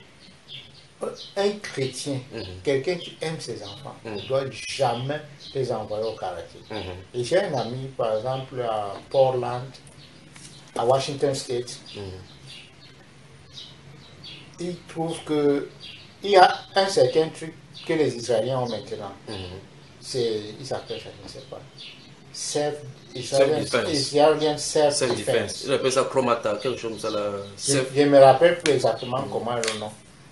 Mais on dit que c'est bien. J'ai même un ami à Nashville qui a fait que ses filles apprennent ça. Et puis je disais que mais ça c'est satanique, ce sont des trucs. Ça veut dire que non, ça va aider les gens à se défendre. En cas d'agression. En cas d'agression et tout ça. Là. Mais tu vois quand on met l'extampille qui présente la bonne façon de la bonne utilité de la chose dès le départ. Oui. Et je leur ai dit que même le karaté, tout ça là, ces choses-là ne peuvent pas défendre l'homme. Et on a vu, même aux États-Unis, les gens qui disent qu'on doit porter les pistolets disent qu'il faut le pistolet pour se défendre. Et j'ai dit que même si quelqu'un vient et t'agresse dans ta maison, tu es au salon et que le pistolet est dans ta chambre, là, tu peux rien. Tu vas faire quoi en ce moment? Voilà. Et justement, comme il y a le pistolet et les armes distribuées aux États-Unis, là où il y a le plus de taux de mortalité. Voilà. Donc je disais que même le karaté, là, tu apprends le karaté. Tu deviens ceinture noire, bien ceinture quoi, tout ce que tu veux. Si le jour où les gens t'agressent, avant ça tu as eu un bras cassé, ou bien je ne sais pas, tu faisais un travail, quelque chose, le couteau même t'a coupé le doigt ou bien quelque chose, tu ne peux pas utiliser la main là. Tu vas faire comment pour te défendre avec le karaté là? Voilà. Ou bien quelques heures avant tu es tombé sur une peau de banane ou bien sur une peau de mangue et puis tu as eu une entorse ou bien quoi là. En ce moment là, le karaté là va te servir à quoi pour te défendre là-bas. Donc je disais que toutes ces choses là, c'est juste des tactiques du diable pour détourner les gens. Et pour le cas de ton pasteur à Minneapolis aux États-Unis, quand tu lui as parlé de cela, qu'est-ce que le pasteur lui-même a dit? Je n'ai pas parlé directement au pasteur, mais j'ai parlé à certains, j'ai dit que vraiment... Parce que là-bas, j'avais déjà eu certains antécédents. On trouve que je suis trop dur. Et on trouve que je suis trop brut. C'est-à-dire que quand je dis... Quand c'est noir, tu dis noir. Oui. Donc, je ne suis pas allé lui dire ça. Parce que ce qui s'est passé, c'est que quand on est revenu c'était en 2006 pour vivre un peu aux États-Unis, on a vécu là-bas pendant 5 ans. Donc, quand on est revenu pour vivre là-bas, dans cette église-là, on a commencé, on était dans la cellule, le small group. Et c'est l'un des pasteurs qui était le responsable de cette cellule-là. Et donc, on fait de maison en maison. Ouais. Et le pasteur-là, il s'est senti un peu comme si je menaçais son hégémonie, je menaçais sa supériorité. Et ce n'était pas facile. À un moment même... C'était sérieux. Pourquoi il ne voulait même plus... Quand quelqu'un pose une question, quand on pose la question dans la cellule, et puis les gens répondent. Mais quand je réponds là, ça pose problème. Tout le monde se dit que c'est la vraie connaissance. C'est ça. Mais là... Il voit que son poste est menacé. Voilà. On pourra avoir le regard sur toi. Et quand lui répond même, et puis moi je ne suis pas le genre qui est là pour... Quand il répond, si ce n'est pas ça, ou bien ils sont en train de faire des histoires de politiquement correctes et tout ça là, quand ce n'est pas ça, je prends, j'explique encore, je dis que non, avec ceci et ça et ça, et j'explique. Et comme ça, beaucoup de gens commencent à me regarder, on dit que c'est comme... Donc ça fait que ça a créé une certaine tension. Et puis à un moment, là, j'ai compris ça et puis je ne suis pas là pour... Mhm. Donc, et c'est pour ça que je n'ai pas parlé au pasteur. Mhm. Ouais, mais j'ai parlé à certains gens, je leur ai dit, Mhm. n'envoyez pas vos enfants dans ces choses-là, c'est satanique. Mhm. Revenons sur Ekanka. Ouais. Ekank. Oui, et Kanka. Ek. Ek. Ek. Ouais. Qu'est-ce qu'ils interprètent par Ek et qu'est-ce qu'ils cachent derrière? Ils disent Ek. Ekanka. Ek. Je ne connais pas vraiment l'explication de ce qui se cache derrière, mais c'est que ce qu'ils font, on dit que c'est le son de Dieu. Le son de Dieu. Oui. Mhm. Et que quand tu chantes leur you-là, Mhm. ça te met en contact avec Avec le grand Dieu. énergie de l'univers. Ouais, Mhm. ça te met en contact avec l'énergie de Mhm. l'univers. Mhm. Mais, c'est comme j'ai dit, Et ils considèrent Jésus comme des grands maîtres de. Au fur et à Oui. mesure qu'il y a des grands maîtres, que c'est l'un des grands maîtres qui a réalisé le HU. oui, ils ne parlent même pas vraiment de Jésus. Mhm. Ouais. Ils parlent plus de leurs maîtres. De grands maîtres vivants. Oui, leurs différents grands maîtres là. Mhm. Et puis ils parlent de Carol Klein qui a commencé l'affaire pour dire que lui, il a eu la révélation de ceci, de cela. Oui, c'est comme ça. Et dans la Rose-Croix, en lisant les documents de la Rose-Croix, tu vois la similitude avec la franc-maçonnerie et les religions orientales telles que la foi Baha'i, et Kanka, ainsi de suite. Tu vois que en fait, c'est la Tout destruction ça c'est l'Égypte. de l'Égypte. Parce que Oui. tous tirent leur source Oui. de l'Égypte ancienne.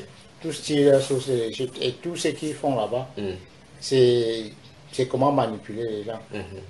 Beaucoup de techniques d'hypnose. Oui. Oui. Les concentrations, là, c'est l'hypnose. Mhm. L'autosuggestion. L'autosuggestion sur les gens. Et puis, ouais. Mhm. Et quand tu regardes maintenant, quand tu regardes leur vie, Mhm. la vie qu'ils mènent, Oui. tu vois que vraiment, c'est une vie de saleté. Oui. Mais Quand- pourtant, à l'extérieur, il ne semble pas avoir comme ça là. Oui, à l'extérieur, il semble très pieux, très Mhm. ceci. Mais quand tu entres à l'intérieur, tu constates que, par exemple, la sexualité, là, Mhm. elle est bestiale. Mhm. C'est-à-dire quoi? Qu'est-ce que tu veux dire par Quand là? je dis bestiale, cela veut dire que les gens changent les femmes, Les partenaires changent comme ça, les donc c'est partenaires. l'orgie sexuelle. Oui, c'est normal. Mhm. Oui. En fait, puisque là-bas, il n'y a rien de restreint, il n'y a pas de les lois comme les lois sur la péché, comme dira la Bible, il n'y a pas de condamnation, ils sont libres de faire ce qu'ils veulent. Maintenant, on avance encore sur un autre plan. À la sortie de cela, avec la pensée que tu avais pour rentrer voir tes parents, qu'as-tu fait? C'est-à-dire que, initialement, dans ta quête de la spiritualité, pour pouvoir venir restaurer la famille, comment ça s'est passé? Tu vois, Dieu a fait des choses. Quand j'ai donné ma vie à Christ, et maintenant je commençais à voir vraiment, il faut aussi que mes frères ils donnent leur vie à Christ. Mhm. Dieu a fait quelque chose de merveilleux. Souvent on croit que c'est moi qui ai parlé à mes frères pour qu'ils donnent leur vie à Christ, mais moi je n'ai rien dit. Mhm. J'étais encore au Togo et je ne sais pas, peut-être 3 mois ou 4 mois avant que je ne revienne ici. Mhm. Tous mes petits frères qui étaient restés ici, sauf un, Mhm. ils avaient rencontré le Seigneur. Oui. Oui. Et quand ils ont rencontré le Seigneur, c'était par l'église de Zacharie Fomon, Mhm. CMC. CMC. Mhm. CMC. Et ça a créé un bouleversement dans la famille. Mhm. Et même au quartier, tout le monde les appelait les témoins, les ceci, cela. Mhm. Mais en ce moment aussi, on ne savait même pas que moi, En j'avais temps. Mhm. ce qui s'était passé dans ma vie. Mhm. Donc quand je suis arrivé ici, après avoir soutenu, j'ai arrivé ici, mes parents croyaient que j'allais prendre leur côté, Mhm. mais j'ai plutôt pris le côté de mes petits. Tu as dit que les petits, ils ont raison. Oui, Mhm. j'ai dit qu'ils ont raison. Et il y avait un seul, Vincent, celui avec qui j'ai rencontré à Chine. Mhm. C'est lui qui n'avait pas encore cru. Mhm. Comme il était l'aîné de tous les autres, Mhm. parce qu'il est le troisième. Mhm. Nous sommes 8. Comme il était l'aîné de tous les autres, Mhm. lui, il regardait leur histoire dans la vie. Quand je suis venu, et on dormait sur le même lit là. Mhm. Mais quand je lui ai parlé, mais le gars il a compris qu'il était le seul. Oui. Lui aussi, il Il est entré dedans. Il Oui. est entré dedans. Mhm. Et là, ça a créé une tension terrible. Dans la maison. Que le seul même qui restait là, je suis venu le mettre dedans. Donc c'est moi qui avais même Qui a mis depuis le feu. Togo, qui avait mis le feu pour mettre les autres dedans. Et on croit que c'était en filigrane, c'était toi qui as fait cela. Oui. Mhm. Jusqu'à aujourd'hui, ma mère pense toujours que c'est moi qui Qui a qui fait a cela. prêché l'évangile à mes petits frères Mhm. pour qu'ils viennent, pour qu'ils donnent leur vie à Jésus. Mhm. Donc, et quand je suis arrivé à l'autre, il y avait cette tension Mhm. et je ne pouvais pas parler de ces choses-là encore à mon vieux. Pendant qu'on était là, tension, mon père avait une petite plaie au pied Mhm. et c'était un cancer, on ne savait pas. Et comme il croyait beaucoup au marabout, le marabout il disait que non, il a piétiné quelque chose, si c'est entré là-bas, il faut qu'on l'amène chez les pygmées, il faut que. Ça en a dérangé. C'était en train de ronger. Jusqu'à ce que quand on l'a amené à l'hôpital, le cancer était déjà en phase finale, c'était un cancer de sang. Mhm. Donc, il a fait peut-être, je ne sais pas, maximum une semaine à l'hôpital. Il a rendu l'âme. Mais avant de rendre l'âme, nous on a essayé de lui parler, mais lui, il ne voulait pas nous comprendre. Et je crois, juste le jour avant qu'il entre dans le coma, il y avait certains gars de la CMCI là, du quartier, oui, qu'on a envoyé pour aller saluer mon vieux, parler avec lui. Et c'est à ce moment, mon vieux sentait que vraiment là où il est là, C'est le il, départ. il pense qu'il ne va pas sortir de là. Et c'est là où quand lui on parlait maintenant, et lui-même, dans ces derniers moments-là, Il a dit que oui, j'accepte. il a dit que I surrender. Mhm. Ouais. Et quand il a surrender comme ça, je crois le lendemain, Il est il est parti. entré dans le coma. Mhm. Il a fait 3 jours de coma, il est mort. Donc c'est ma maman qui jusqu'aujourd'hui, à un moment même, on ne pouvait pas parler de Jésus chez nous. Mais depuis peut-être même 5 ans ou 6 ans comme ça, quand on veut même manger, on s'assoit, on prie avant de manger. Et elle y compris. Oui, elle y compris, elle ne dit plus rien, mais elle continue à faire ces choses au village. Et il y a mon jeune cadet, c'est lui qui me suit directement. Oui. Oui. C'est lui aussi qui n'a pas cru jusqu'à aujourd'hui. Il observe seulement comme ça scientifiquement. Ouais. Comme il a réussi, parce qu'il est en Belgique depuis, il vit là-bas. Il ne voit pas comment, et sa vie n'a pas de problème. Voilà. Il ne voit pas en quoi il va entrer dans ces choses-là. Donc c'est comme ça que le Seigneur a fait. Ton témoignage et les révélations que tu nous as faites montrent déjà quelque chose dès le départ. Comment les gens peuvent entrer dans les sectes facilement.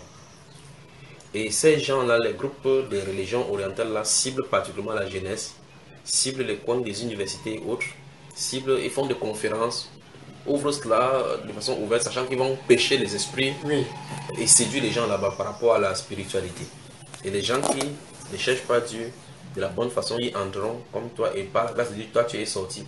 Quel conseil peux-tu donner à ceux qui cherchent Dieu, à ceux qui sont dans ces sectes et à ceux qui font la propagande et lisent ces documents chez toi? Ce que moi je peux dire, c'est que franchement, Jésus est le seul Dieu et c'est la seule voie. Même si on a été frustré comme moi par l'église catholique ou bien toute une autre église, il ne faut pas qu'on rejette la Bible. Parce que la Bible, c'est le seul document. Il ne faut pas qu'on aille chercher ailleurs. Tous les autres documents dans lesquels on a cherché, dans lesquels on cherche, c'est du faux. Donc, franchement, quelle que soit la frustration, qu'on cherche seulement dans la Bible et que vraiment on demande à Dieu. Si on ne peut pas aller demander à une autre personne, et surtout qu'aujourd'hui, on ne sait pas qui est qui, c'est mieux de s'asseoir dans sa chambre et demander à Dieu de se révéler à soi et Dieu va le faire. Parce qu'il a déjà fait ça à beaucoup de gens. Et comme je disais tantôt, même à mon frère Barnabo, ce qu'il a fait là, il peut encore le faire dans la vie de quelqu'un. Et si vraiment les gens le cherchent. Comme il dit dans la Bible. Puisque l'histoire, quand tu parles en citant le nom au Togo, ce sont des gens qu'on doit connaître et qu'on peut vérifier. C'est vérifiable, ce sont des informations vérifiables. Nangon Raphaël Barnabo, c'est vérifiable. Pour ceux qui sont donc à l'intérieur donc maintenant et qui peut-être sont séduits, ils ne voient pas la lumière. Parce que toi également, tu étais à l'intérieur, tu ne savais pas que ceci était la vérité jusqu'à ce que Dieu te fasse grâce. Oui. Comment ils doivent faire s'ils sont à l'intérieur? Comment? Qu'est-ce que tu les conseilles de faire? En tout cas, s'ils sont à l'intérieur, moi je vais les conseiller. Rose-Croix, franc-maçon et tous les autres sectes en dehors de la Bible. Oui. Je vais les conseiller tout simplement que, quel que soit le truc dans lequel quelqu'un est, c'est vrai que Satan t'a dit qu'une fois que tu as signé le pacte là, que tu sors, il va te tuer. Oui. Mais je vais leur dire que Satan ne peut pas les tuer. Je vais leur dire franchement que personne ne peut mourir sans que Dieu n'ait dit que c'est aujourd'hui. Exact. Ça, c'est clair. Avec toute l'expérience que moi j'ai compris dans la vie, personne ne peut mourir sans que Dieu n'ait décidé. Parce que c'est Dieu seul qui décide le jour où on vient et le jour où on part. Amen. Et donc, si même quel que soit le pacte que tu as signé, si tu appelles Jésus là, il peut t'enlever de là. Amen. Le seul problème, c'est la sincérité dans ton cœur. Si ton appel là est vrai, il va agir. Amen. Et tu peux le mettre à l'épreuve et tu verras qu'il va agir. Amen. Parce que même quand je suis sorti des cancars là, Oui. mais dans ma chambre, j'ai eu des attaques. Oui. J'ai eu des attaques. Qu'est-ce qui s'est passé? Comment ça s'est passé? La nuit, je sentais des oppressions très fortes. Oui. Oui. Et même là, une fois que tu cries vraiment, tu appelles Jésus là, Ça disparaît. l'oppression Lâche. lâche. Donc c'est pour leur dire que je ne veux pas dire qu'ils ne seront pas oppressés, ils ne seront pas attaqués, Persécuté, oui. mais ils seront persécutés. Mais chaque fois qu'ils appellent Jésus là, Jésus va intervenir immédiatement. La Bible déclare quiconque invoquera le nom du Seigneur sera sauvé. Ouais. Donc c'est ce que moi je peux leur dire. Amen. Et il n'est jamais trop tard. Même s'ils sont allés très très loin, ou bien je ne sais pas jusqu'à quel niveau où on leur dit que C'est terminé. C'est terminé. On peut plus faire marche arrière. c'est du mensonge. Ce n'est que du mensonge. Parce que comme Raphaël dont je parle, là, il a fait 26 ans de Rose-Croix. Oui. Il est sorti Oui. et il a vécu. Oui. Il n'est pas mort. Il n'est pas mort. C'est le cancer de la prostate qui l'a tué après. Les Rosicruciens parlent des chrétiens, qui sont des chrétiens. En donnant des faux enseignements, ils peuvent prendre les enseignements dans le livre des gens par rapport à l'amour. En séduisant les gens par rapport à l'amour, par rapport à rechercher Christ qui est en nous, puisque le chemin de la vérité, et c'est à l'intérieur. Et chaque fois, il parle du christianisme intérieur. Ils séduisent beaucoup de gens. En prenant certains versets dans la Bible, que Jésus lui-même, notre Seigneur, a fait, en appelant Jésus le grand maître, que Jésus a été formé, et ils prennent souvent les zones obscures de la vie de Jésus. En disant où était Jésus entre l'âge de 12 ans à 33, à 30 ans, il a été présenté à la foule. En disant, et ils disent dans cette ombre-là qu'il était en Égypte, que Jésus était en Égypte, c'était le grand maître égyptien. Et les enseignements qui tirent c'est une continuité de la vie de Jésus. Et paradoxalement, l'histoire de la Rose-Croix remonte même avant la naissance de Jésus. C'est encore un autre paradoxe. Lorsque quelqu'un est à un niveau, à un certain niveau bien bas de la Rose-Croix, il ne voit pas plus loin ce qui va l'attendre. Si celui-ci se trouve d'abord à ce bas niveau-là, et entre-temps on a de le séduire comme ça, est-ce que les enseignements du Seigneur Jésus dans la Bible et de ses apôtres sont compatibles avec les enseignements rosicruciens? Non. Non. Et quel que soit le niveau où tu te trouves dans la Rose-Croix ou bien dans n'importe quel secte, Oui. les enseignements qu'on fait là-bas ne sont pas compatibles avec la Bible. Parce que quand tu regardes, je veux prendre seulement juste des petits trucs. Oui. Quand on te parle déjà que toi, tu es un petit Dieu, par exemple. Et ça se trouve, au secte enseignement se trouve en milieu chrétien aujourd'hui en plein. Oui. Ben parce que c'est venu de la Rose-Croix, de toutes ces saletés-là. Justement. Mais ils prennent le verset dans la Bible quand même. Oui, même si on prend les versets dans la Bible, ce n'est pas grave. Mais ce que je dis, c'est que quand on t'enseigne déjà que tu es un petit Dieu, que tu as tout en toi, que tu n'as pas besoin de chercher à l'extérieur. Tu n'as pas besoin de chercher à l'extérieur. Cela veut dire que tu n'as pas besoin de Dieu. Absolument. Puisque le alors, ne prie pas Dieu. Non. Donc c'est déjà un fondement de fausseté là. Dieu dit que nous, on doit se reposer sur lui. On doit venir à lui avec nos fardeaux. C'est lui qui va nous donner le repos. Mais maintenant, quand on t'enseigne que tu es déjà Dieu là, cela veut dire que toi-même, tu te suffis, tu te donnes le repos à toi-même. Et ça, ce n'est pas vrai. Alors que la parole du Seigneur Jésus qu'il a prononcée, il a dit venez à moi, Oui, vous tous qui qui êtes êtes fatigués et chargés, et je vous donnerai du du repos. repos. Donc le repos, on est de l'extérieur. Oui. Et donc, déjà, avec cette base-là, on est dans la fausseté. Oui. Et en plus de ça, je vais expliquer juste un autre truc aux gens qui me vient à la tête. Oui. Quand quelqu'un, on te dit que tu es Dieu, tu as tout. Oui. Le jour où tu es peut-être en train de conduire Oui. et que tu vois, je ne sais pas, tu es prêt à faire un accident. Oui. Ou bien le chauffeur, tu es dans une voiture et puis c'est sur la falaise là-bas, c'est en train de se renverser. Oui. Tu t'appelles toi-même ou bien tu dis Dieu sauve-moi ou bien tu fais comment? Quand on te dit que tu es Dieu, Oui. tu appelles qui? Le réflexe, c'est toujours d'appeler Dieu au secours. Au secours. Donc quelqu'un de l'extérieur. Quelqu'un de l'extérieur qui est plus fort que toi pour venir te sauver. Mais si on te dit que tu es déjà suffisant, dans ce cas-là, tu appelles qui? Bonne question. Il faut qu'il réponde. Ah, c'est matière à réflexion qui devrait les pousser à réfléchir qu'on les trompe. Voilà.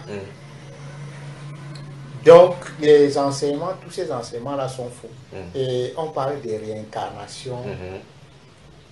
Toutes ces histoires-là, c'est vraiment la fausseté. Donc, il faut totalement mettre ça de côté et brûler les livres comme et tu l'as brûler fait. les livres, oui. Donc, il n'y a même pas, il n'y a pas à comparer avec ceci. Oui. Il n'y a pas à comparer ça. De l'autre côté, l'une des choses qui t'a fait pousser vers la spiritualité pour rechercher Dieu, c'est comme tu l'as dit précédemment, c'est tu ne voyais pas la puissance ici, puisque les prêtres que tu voyais allaient chercher la puissance quelque part. Et jusqu'aujourd'hui, on voit des pasteurs qui partent au Bénin ou de prendre des contacts des marabouts pour pouvoir avoir la puissance. Et même des marabouts qui se targuent que des pasteurs viennent pour prendre la puissance. Qu'est-ce que ceux qui lisent ces Bibles devraient faire eux-mêmes pour que ça se manifeste pour eux? Ce que nous devons faire, c'est commencer d'abord à avoir la vraie fondation, c'est-à-dire avoir cette vraie relation avec Jésus. Amen. Et marcher dans la sainteté, parce que c'est la sainteté de Jésus qui va faire que sa puissance va se révéler dans nos vies. Oui. Si on marche comme les gens du monde, la puissance de Jésus ne peut pas se révéler en nous et on va croire qu'il est mort. Amen. Donc la vie déréglée, la vie de débauche qu'on mène, c'est incompatible avec la vie de la Bible. Oui. C'est incompatible avec Jésus. Donc Jésus ne va pas intervenir quand on l'appelle, quand on a besoin de lui. Il ne va pas intervenir, ça c'est clair. Amen. Que le Seigneur te bénisse. Que le Seigneur te bénisse. Et merci d'avoir fait le déplacement de Yaoundé. Yes. Autre chose, frère, il y a quelque chose que tu voulais dire? It is up to you. Ok. D'autres choses que je vais dire, c'est que très souvent nos parents aussi, ils sont complètement dans l'ignorance. Et ils prennent leurs enfants pour aller les dédier à Satan sur des hôtels, etc., sans savoir que c'est dangereux. Parce que j'ai souffert aussi d'un truc pendant très longtemps. Il y avait un serpent qui marchait sur moi. Je sentais comment. Je sens. Tu sens comment quelque chose marche dans ton corps? Pas dedans. Au-dessus. Dessus, ça s'enroule comme ça là. Oui. Tu ressens ça physiquement? Oui. Mais personne ne voit, ni toi. Personne ne voit. Oui. Et même la nuit, même quand je dors comme ça, tu peux sentir que, mais, comment? C'est comme si le serpent est en train de s'enrouler sur moi. Donc, c'est des choses comme ça là, franchement. Et je ne sais pas là où on a porté ça. Et parfois, j'ai une certaine idée, mais je ne suis pas sûr si c'est là-bas qu'on a porté ça. Parce qu'à un moment, on a eu un monsieur qui protégeait soi-disant la famille. On est parti dans leur village, et son père nous a lavés. Et quand je pense, souvent je me dis que peut-être là-bas qu'est venu ce serpent. Donc les parents vraiment doivent beaucoup se méfier.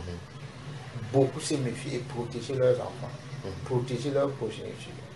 C'est vrai, nous on est nés dans une famille où il y a tellement de choses que je ne peux pas expliquer comment on est dans tous ces trucs-là. Mais il faut que les parents fassent beaucoup attention et qu'on prie et que les parents, quand ils s'engagent avec Jésus, qu'ils le fassent vraiment, surtout pour leurs enfants. Parce que la prochaine Ces histoires-là vont de génération en génération.